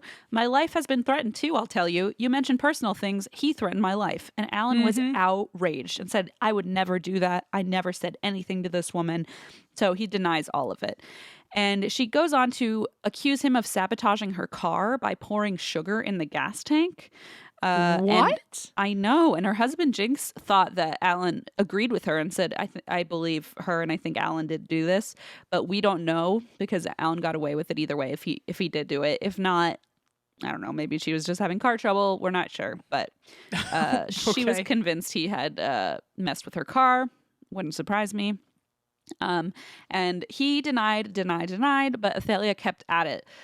So Wednesday, January 23rd, 1974, two investigators from the Florida State Board representing the Department of Professional and Occupational Regulations showed up to Alan's office. And they said, you know what? We're pretty sure you're violating more than one state statute. And in their interview with him, Alan seemed cool and collected, allegedly. He told them that Athalia was just trying to sabotage him over these silly neighborly disputes. And they assured him they were just investigating according to code. And don't worry, we're going to interview Athalia tomorrow and get her side of things. And then we will kind of make our decision as to what happens next. What? Let's call that the tipping point, because that evening... God. Investigators drove past Athalia's home on Marine Street just to confirm her residence because they had this interview with her tomorrow. So they drove past her house. They reported the street was quiet. And only hours later, Athalia would be brutally murdered at her Marine Street home. So oh my God. It was about 5:50 p.m. One of Athalia's neighbors was sitting on his porch when a man in a white Volkswagen pulled over and said, "Call an ambulance and the police department. A woman has fallen out of a window. There's blood all over the place." Okay. Moments later, Patty Stanford heard Rosemary outside screaming. Athalia was lying in front of her house with one shoe missing, her pearl necklace scattered everywhere, wearing a blue dress, and someone had nearly decapitated her. Holy shit. Yeah, I'm glad I bit my tongue, but when you said fell out of a window, I was like, no, that was not a fall. I feel like that girl got pushed and nearly decapitated is quite graphic. Wow. It is. It's horrible. Her head was barely attached at the neck, and there was an unbelievable amount of blood. She had defensive wounds on her hands and arms. Clearly has been violently murdered. Neighbors gathered in horror and shock. Several people called the police and an ambulance, which arrived in minutes from the nearby hospital. And of course, this turned into a total circus. Sure. Dozens of people gathered to see what had happened, and many reported regretting looking because of the gruesome nature of it. I mean, I can't imagine, like, you can't unsee something, you know? No. Once you look, like, you looked. Have you ever seen a dead body? I have, yes. I feel like it stays with you. I just watched someone die in the airport. Was I telling you that? Oh, I was telling Eva that. It was horrible. What? I don't know. I didn't sleep for like days. It was horrible. I think you had a saw heart someone attack. Actually. Yeah. Did you watch it happen? Yeah, it was horrible. Oh my God. Didn't know what to do. I mean, they were doing CPR and stuff and got the defibrillator out, but it was like right in front of my gate, and I was like just standing there like in shock. And I didn't know what to do. I don't know. I couldn't like go anywhere because my plane was about to board. And I guess the defibrillator thing like talks like to tell you when to like do it. It was horrible. And then they had to like take him out. Wow. Yeah, it was one really of those things. Got so Sorry, heavy. Oh my God. I couldn't sleep for like days. This was a few weeks ago. I was in the Atlanta airport during like a layover, and I couldn't sleep for days. And I kept being like, "Why can't I sleep?" And then every time I closed my eyes, I would like see the fucking defibrillator because I had to take his shirt off to like do the defibrillator, and it was just horrible. Anyway, you're like, "Why can't I sleep?" And you literally watched a man die. I kept being like, why. Blaze was like, "Why can't you sleep?" I was like, every time I close my eyes, I see that dude in the airport, and he's like, "Well, duh, hello." Yeah. I was like, "Oh my God." Anyway, I mean, I did not know somebody. Didn't you see somebody die on the way to my house once? Yeah, it's horrible. Oof. Yeah. That's what I was referring to because that was the time I saw some. But I remember thinking like, oh, they're dead, and like not knowing what to do. I And remember it's like, what do you do? You know, it's like I'm like I just kept. I just felt like I was in the way. I was like, you know, I I felt like I was in the way. I was like, okay, the police are here, handling and it. Yeah, I should probably move away. horrible.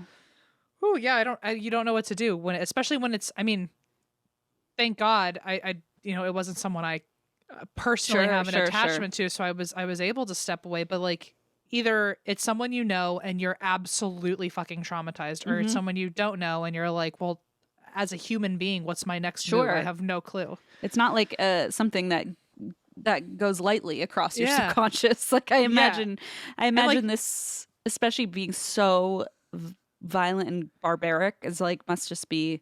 Yeah. Especially, I mean, there were like families there. You don't know if kids saw it. I mean, it's just horrible. It's horrible. Oof. Yeah. Yeah. So these people were gathering, and like it got even worse than that because a newspaper reporter said people were walking through the yard and climbing over the hedges. Like people were just like invading the whole space. And also also destroying the crime scene. And also destroying the crime scene, precisely. Mm-hmm. And he even said, which I love that the newspaper reporter said this, he said, the whole thing was a screwed up mess from beginning to end. They were destroying the crime scene. And lo and behold, of course they did. So strangely, a police officer ordered an ambulance attendant to start hosing away the blood before they collected any evidence. Oh, wow. Come on. That's such... I don't even want to call that a rookie mistake. That's just like pure idiocy. Pure idiocy. And like, yes, it was a decade before the birth of DNA evidence, but police had not even mapped out a crime scene. They hadn't even like checked where the window was, taken like nothing. Whew. Nothing had happened yet. And they were like, hose it off. And so there was... That's literally the John Mulaney bit of, blood, mop it up. Mop it up. Mop it up. Exactly. That's basically hose it down. Yeah. And there was gossip or like theories that police wanted to protect Jinx, like that their inclination was like, oh gosh, of course the husband's going to be accused right away, so we want to protect him. Well, also, if he's like that wealthy, maybe he owns the police in some way. And so that was the theory, is like they were already acting to keep him out of it or like protect him in some way. Again, this is all just speculation. But it was pretty weird that they immediately cleaned up the crime scene. Jinx was a popular and prominent community member. It was not hard to believe that he would have an in with law enforcement and have some sort of connection there. And police did soon question Jinx. The couple had always had some issues, and Athalia had said some unkind things about her husband, but again, he was an abusive man to his former wife, so I don't know, what unkind means, but the other thing is that Jinx carried a machete in his trunk, and he was known to have this machete in his trunk. It was soon determined that the murder weapon was a machete. So, of course, my first reaction, and like the usual reaction, would be like, oh God, that's very incriminating. But he is a realtor in southern Florida, and apparently people just had machetes all the time. To like, I mean, you say Florida, you say machete, I go, it's a Monday, you know? Yeah. Man, why are you always saying? You always say that, and this is the first time it's actually applied to the situation. I know. And now I finally get it. It finally works. I'm so glad. I was waiting for the day. It finally had its moment, that saying, the Florida Machetes, that would be another team for us. Okay. We're just in. Saying. The Florida men. That Florida men would. Florida men. Yeah, that's funny. That's funny. That have to be it. However, as a realtor in Florida, he often used a machete to cut back thick brush at the houses he was showing. And in fact, when police started to question anybody who was known to own or carry a machete, it became challenging because so many people owned machetes that it just was like, okay, this isn't really narrowing it down. And Jinx, for what it's worth, surrendered his machete immediately. There was nothing on it to indicate that it had been used in a brutal murder. But he had been with Athalia only an hour earlier. He had errands to run, and she had some chores to do, so they parted ways and planned to meet up later in the evening. Now, he had several people back up his alibi because several locals testified they saw him running errands during the hour before she was killed. And even pharmacy employees confirmed he was in their shop at that time. Some people even spoke to him while he was picking up milk, and some of his neighbors talked to him when he was getting out of the car. So he was pretty much immediately ruled out. However, I think we both know who's actually suspect number one. Yeah. What were you going to say? Well, I was going to say that I feel like even if he was even if he was like seen out doing things. So like that doesn't mean he couldn't have paid someone to do it. Oh, that's a great point. Yeah. Yeah. But anyway, that was just like a sidebar of like, I guess that's not that. I feel like if we're talking in a world of like rich people, I feel like you having an alibi doesn't really do much. Doesn't mean much. No, and you're gonna definitely see that theory carried out here soon with Alan. But yeah, that's a good point. I wonder though if like it would have been such a brutal like I don't know, maybe it would have been. I'm just trying to think of like if a hitman had tried to kill her. I don't know if it would have been such a spectacle. But yeah, I feel like a maybe. hitman would have known how to, would have at least also gotten rid of the body maybe, or maybe they Something. wanted it to look like, oh, she fell and therefore there's no need for a suspect. When But her head fell off. I know, I feel like I feel like it was one of those things where like, I feel like it had to directly be the person who acted on impulse and like didn't actually have a full strategy. It seemed like such a brutal and like personal thing. Like somebody just went at her and she had like the defensive wounds. I mean, yeah. So he was ruled out for better for worse. But you know, of course, now everyone's looking at Alan because first off, a young man named Locke, who was another one of Athalia's neighbors, was the most important witness in the case, and he had seen a man raising and lowering his arm against Athalia as if beating her. So he ran inside and told his own mother that it was Alan Stanford, and Alan Stanford was beating up Athalia. This was like right before the murder. And he said, Alan Stanford is outside attacking Athalia, killing her. And he told a newspaper the same thing. So pretty immediately people are like, okay, well, Alan definitely has a fucking motive here. Yeah. He's been like after her he even told her he was going to fix her, you know? And so people question Alan's family, especially his wife, Patty. And of course, her stories like did not line up. She said that at the time of Athalia's murder, Alan had come home, changed clothes, had 2 gin and tonics while standing at the kitchen sink, looking out the window toward Athalia's house. And he saw Athalia peacefully watering her garden. But that didn't add up because she was at Jinx's house during that time. And so she couldn't have been in her garden. And at that same time, more importantly, remember when I said those state investigators who had the interview with her drove by her house to confirm the address? Yeah. And they were like, she was not outside in her garden. Like we went to the house and to mark the location and the address, and she was not in the garden. So he's making that up. So that part was not true. No one was outside. And she had been confirmed to have been at Jinx's house on Anastasia Island. Alan also said, well, I was driving home from work at 5:05, but the state board investigators said their meeting went until 5:15, so he couldn't have been driving before then. Okay. He also said after his drinks, he left back to his office to do some evening work. I love that. Like, have several gin and tonics and then go back to work. That's like... So, like, realtor shit. Like, it's like solid paperwork and contracts. No, Alan's the county engineer. He does that's even more, worse. even more important, like more crucial to the infrastructure of the city and people's safety. And he failed his engineering degree. So I feel like now when we look back on architecture from back then and it's like seems unstable, I'm like, now I know you were probably it was your evening night work that yes, this was your evening project in the study, like drinking your G&Ts. I totally agree. It's like it makes me hesitant to go on a bridge, you know what I mean? Yeah, exactly. Many things do, but that's certainly on the list. I was going to say it's been added to the list. I haven't quite placed it with like top 10 reasons, but I think it's on there somewhere. Yeah. So he went back to do some evening work, he said. And he said he didn't return until after the crime had happened. And in 3 interviews, Patty changed her story 4 different times. Once she said she was just serving dinner when her family heard the screams. Then she said they had just finished eating dinner. And then when she was questioned again, she said they were all standing in the hallway after dinner when they heard the screams. And then in that same 3rd interview, she said she was at her kitchen sink doing dishes when she heard the screaming. And they were like, you're really just changing this every time you tell it. Yeah, like, girl, you're not even trying to hide You're not this. even coming up with like a good story, you know? Investigators found the Stanford family's behavior strange in general, like all of them.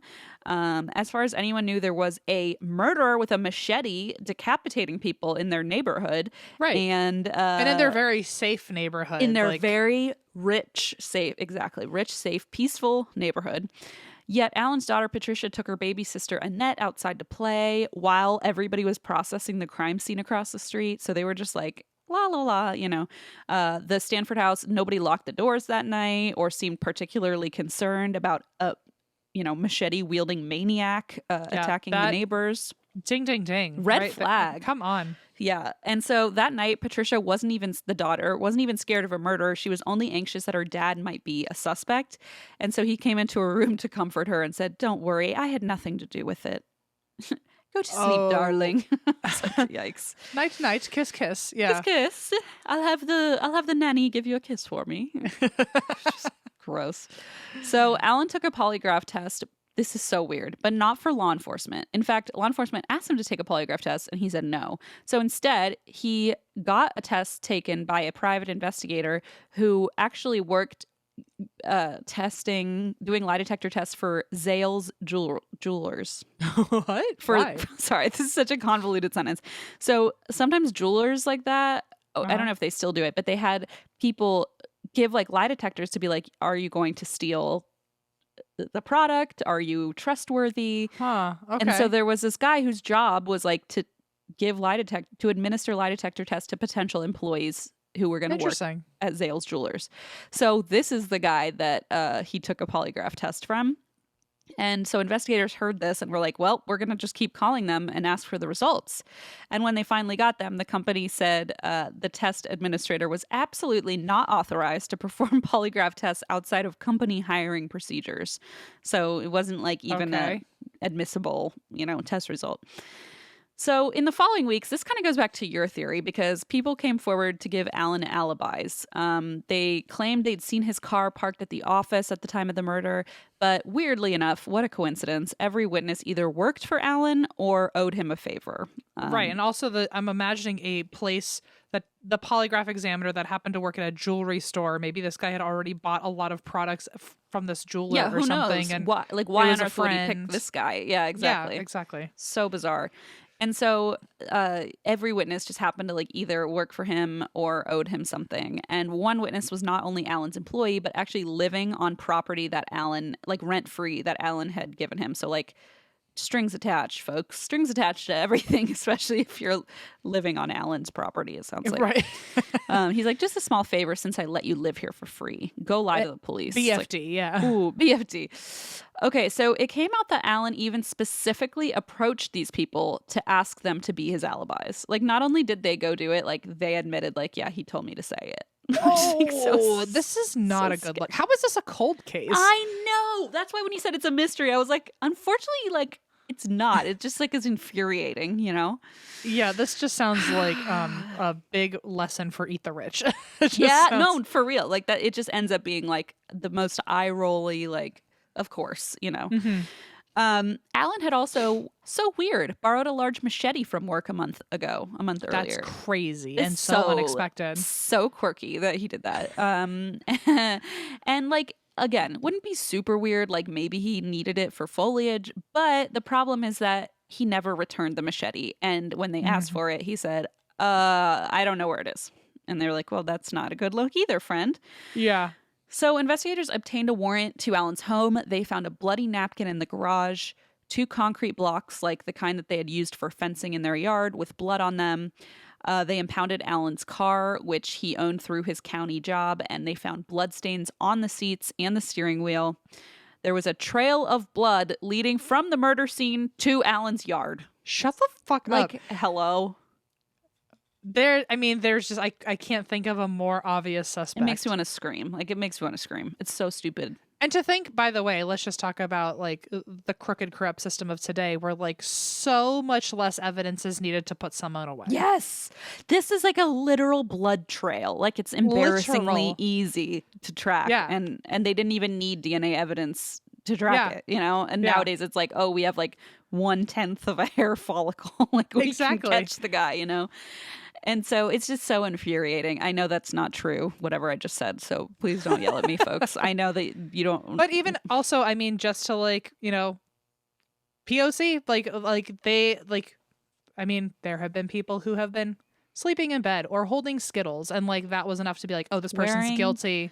Wearing something on their head, God forbid. you know? Like it's like, oh well, we have absolutely no evidence, but this person it was warranted in my mind to die. But also, this person has a literal blood trail and is a Yeah. true actual murderer.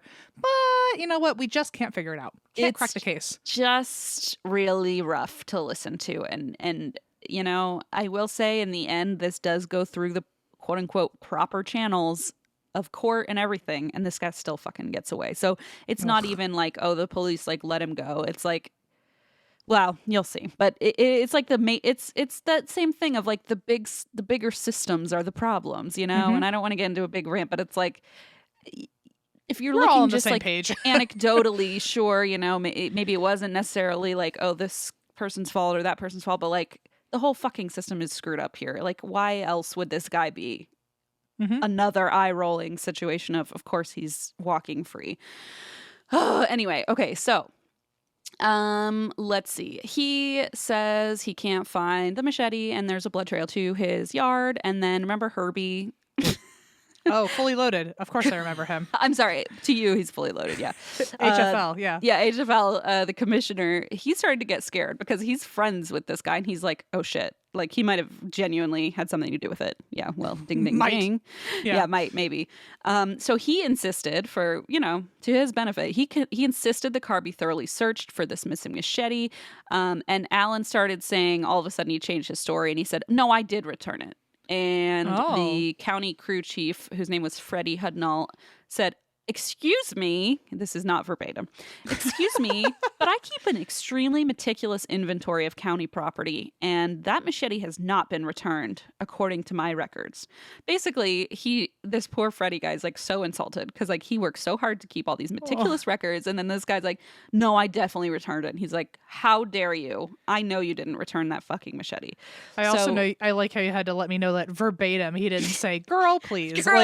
Girl, step aside, sit down, because nice try putting me into your bullshit mix because it's like he had his moment finally. He's like, I knew I kept meticulous records for a reason. Everyone made fun of me. I mean, anyone who's organized is just waiting for the day to be able to tell everyone that they're organized. Honestly, every time someone tells me they're organized, I just am like, I'm so in awe of you. I'm impressed. I'm in awe. You brag about that all you want because you deserve it. You do deserve it. I wish I were organized. Yeah. So you and Freddie both, you're heroes in my eyes. So apparently Alan was like, Freddie. He approached Freddie twice and said, Freddie, it's quote unquote hurting me that you're insisting the machete never came back. You're hurting me, Freddie.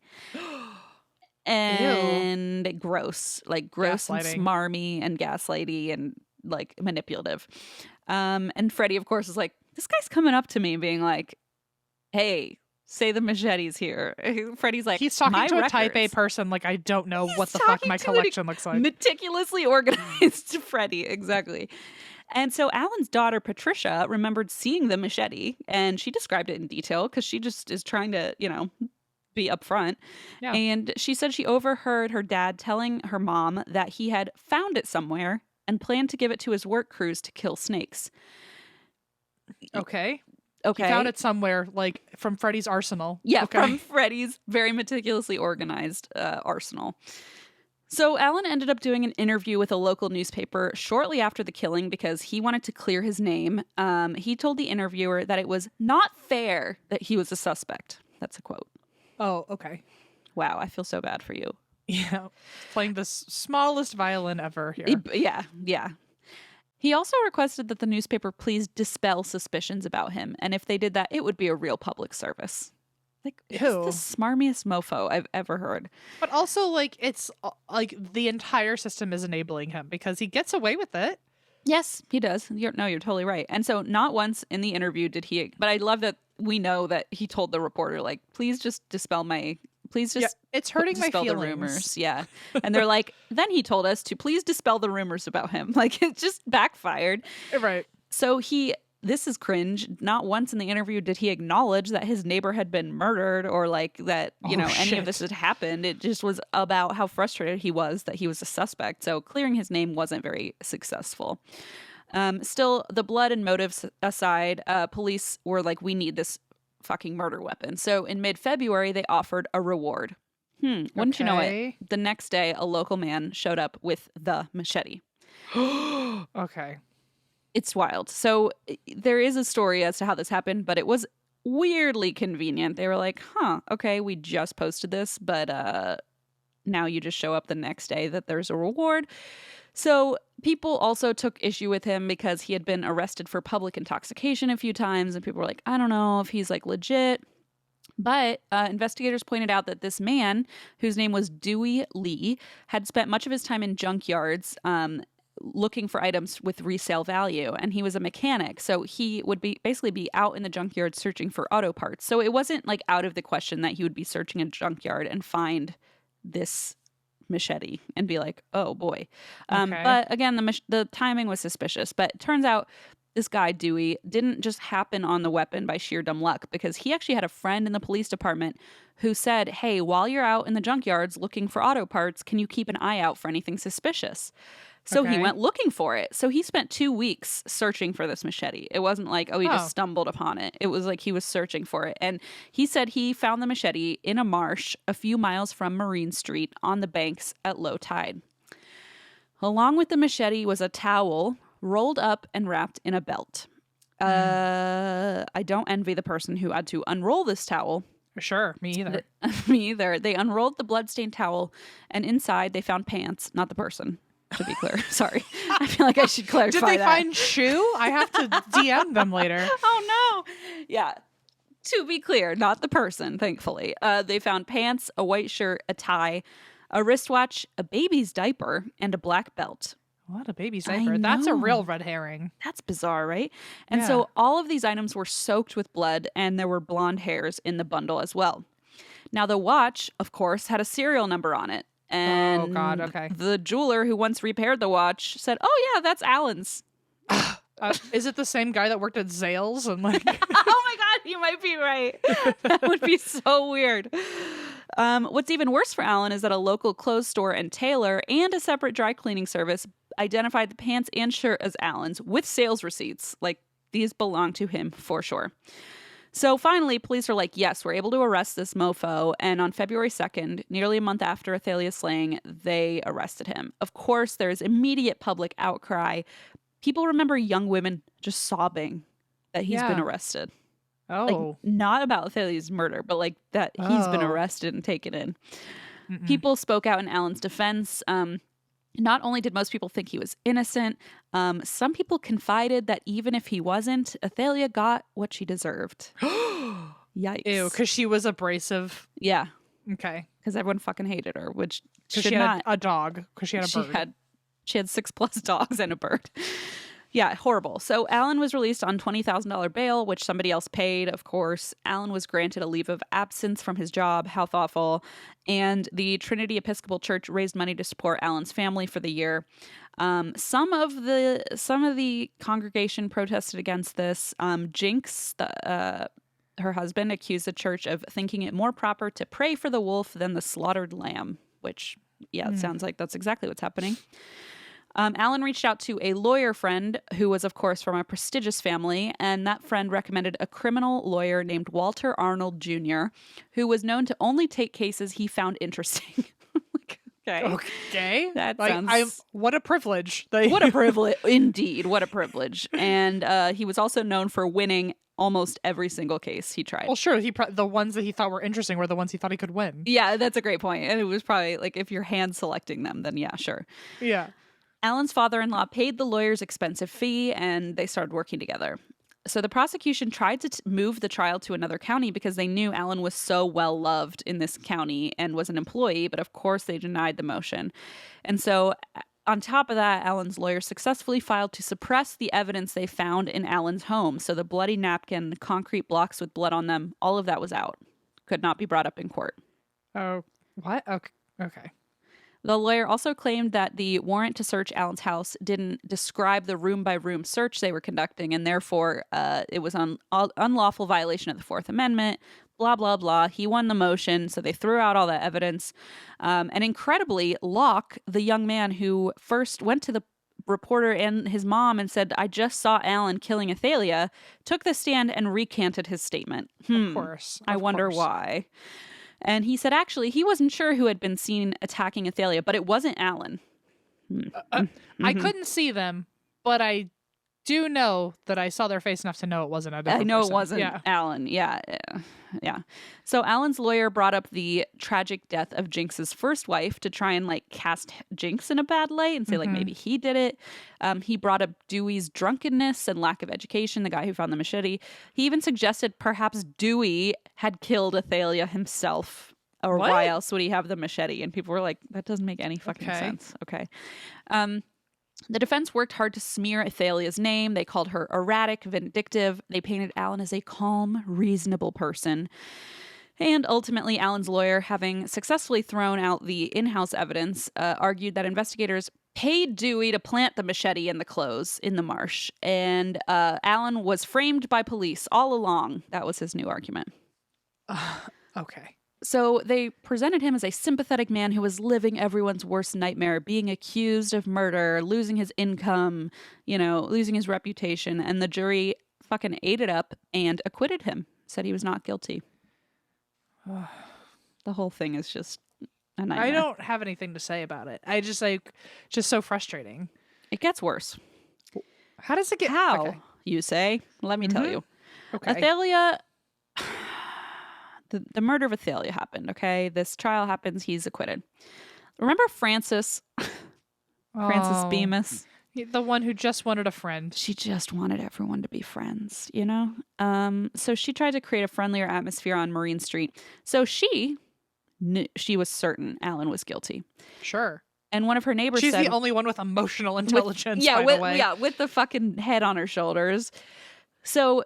one of her neighbors said one night Frances had stopped by for just like a chit chat on one of her walks through the neighborhood. And she told this neighbor, I know someone who can incriminate Alan in Athalia's killing.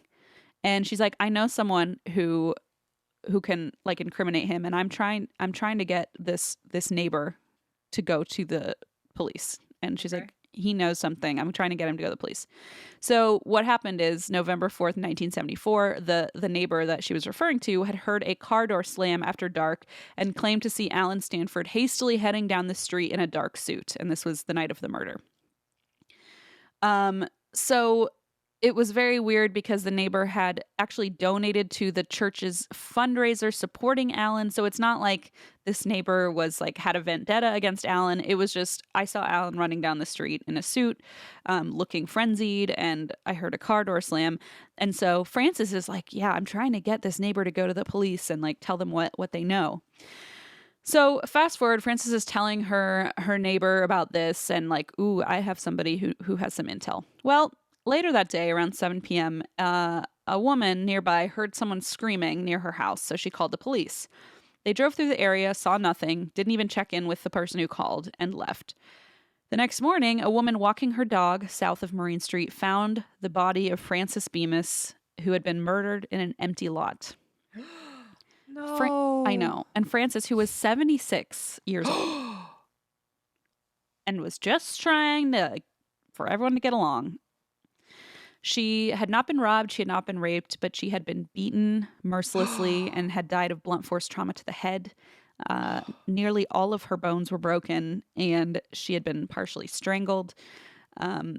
There were rumors that Alan was the murderer, but there was no evidence. And it was so violent that investigators figured it was personal, but they kept hitting dead ends. And there really was never an answer to that. So the Stanford family moved away. Good riddance, I say. And Patty Stanford eventually died of cancer. And strangely enough, she left her inherited family fortune only to her daughters, none to her husband, Alan. Oh. And he ended up fighting the will and taking his daughter's money. And he even spent their college funds, so they had to sue their own father to recover what was left of their late mother's finances. Like, just a disaster of a situation. Alan himself died of cancer in 2006. And in the end, nobody was ever charged with the brutal killing of Frances or Athalia. And the case, in St. Augustine is still kind of whispered about, talked about. It was just such a shocking incident, and the fact that this was such a wealthy and elite and peaceful neighborhood just Yeah. made it that much more shocking. And so in online forums, you can find locals, even people who like knew the families themselves, arguing about who they believe did it, who might have done it. And so people are still, debating that to this day. But either way, the cases remain unsolved. And quite frankly, it doesn't seem very promising that they will get solved anytime soon. Wow. The I end. feel like that's not really, yay. I feel like that's not really that cold of a case. That's a lukewarm case. So frustrating because it's like it shouldn't be a cold case. It shouldn't at all. I mean, that just goes to show you if you've got a good lawyer, I guess you can get out of If you about got anything. money. Yeah, very tragic and just like so horrifically violent and brutal. And I mean, in cold blood like that, it's just disturbing. So anyway. Wow, what a bummer. Well, You're at least welcome. I can go to bed not wondering who did it. Yeah, there you go. At least you have an answer. For once, it's like not totally, it's unsolved, but like at least we have some answers. It's solved. It's pretty solved. Well, unfortunately, it's not because otherwise they would mark it. So, but yes, it's solved in our hearts. Yeah. Boy, wow. Yeah, very, very frustrating case. So, sometimes the old ones are still just as like rough, angering. Yeah, and angering, even if there's time between now and when they happen. So, boy, well, thanks. You're so welcome. It was a good story. It was definitely a lot of we definitely found a way to insert a lot of tangents in there, which I feel like we never really get to do in your stories. You know what? That's true. We did have a lot of things to say about people's nicknames and so on and so forth. I'm usually in constant fear of I still find a way to over interrupt despite my efforts, but I am always really no, you're nervous totally right.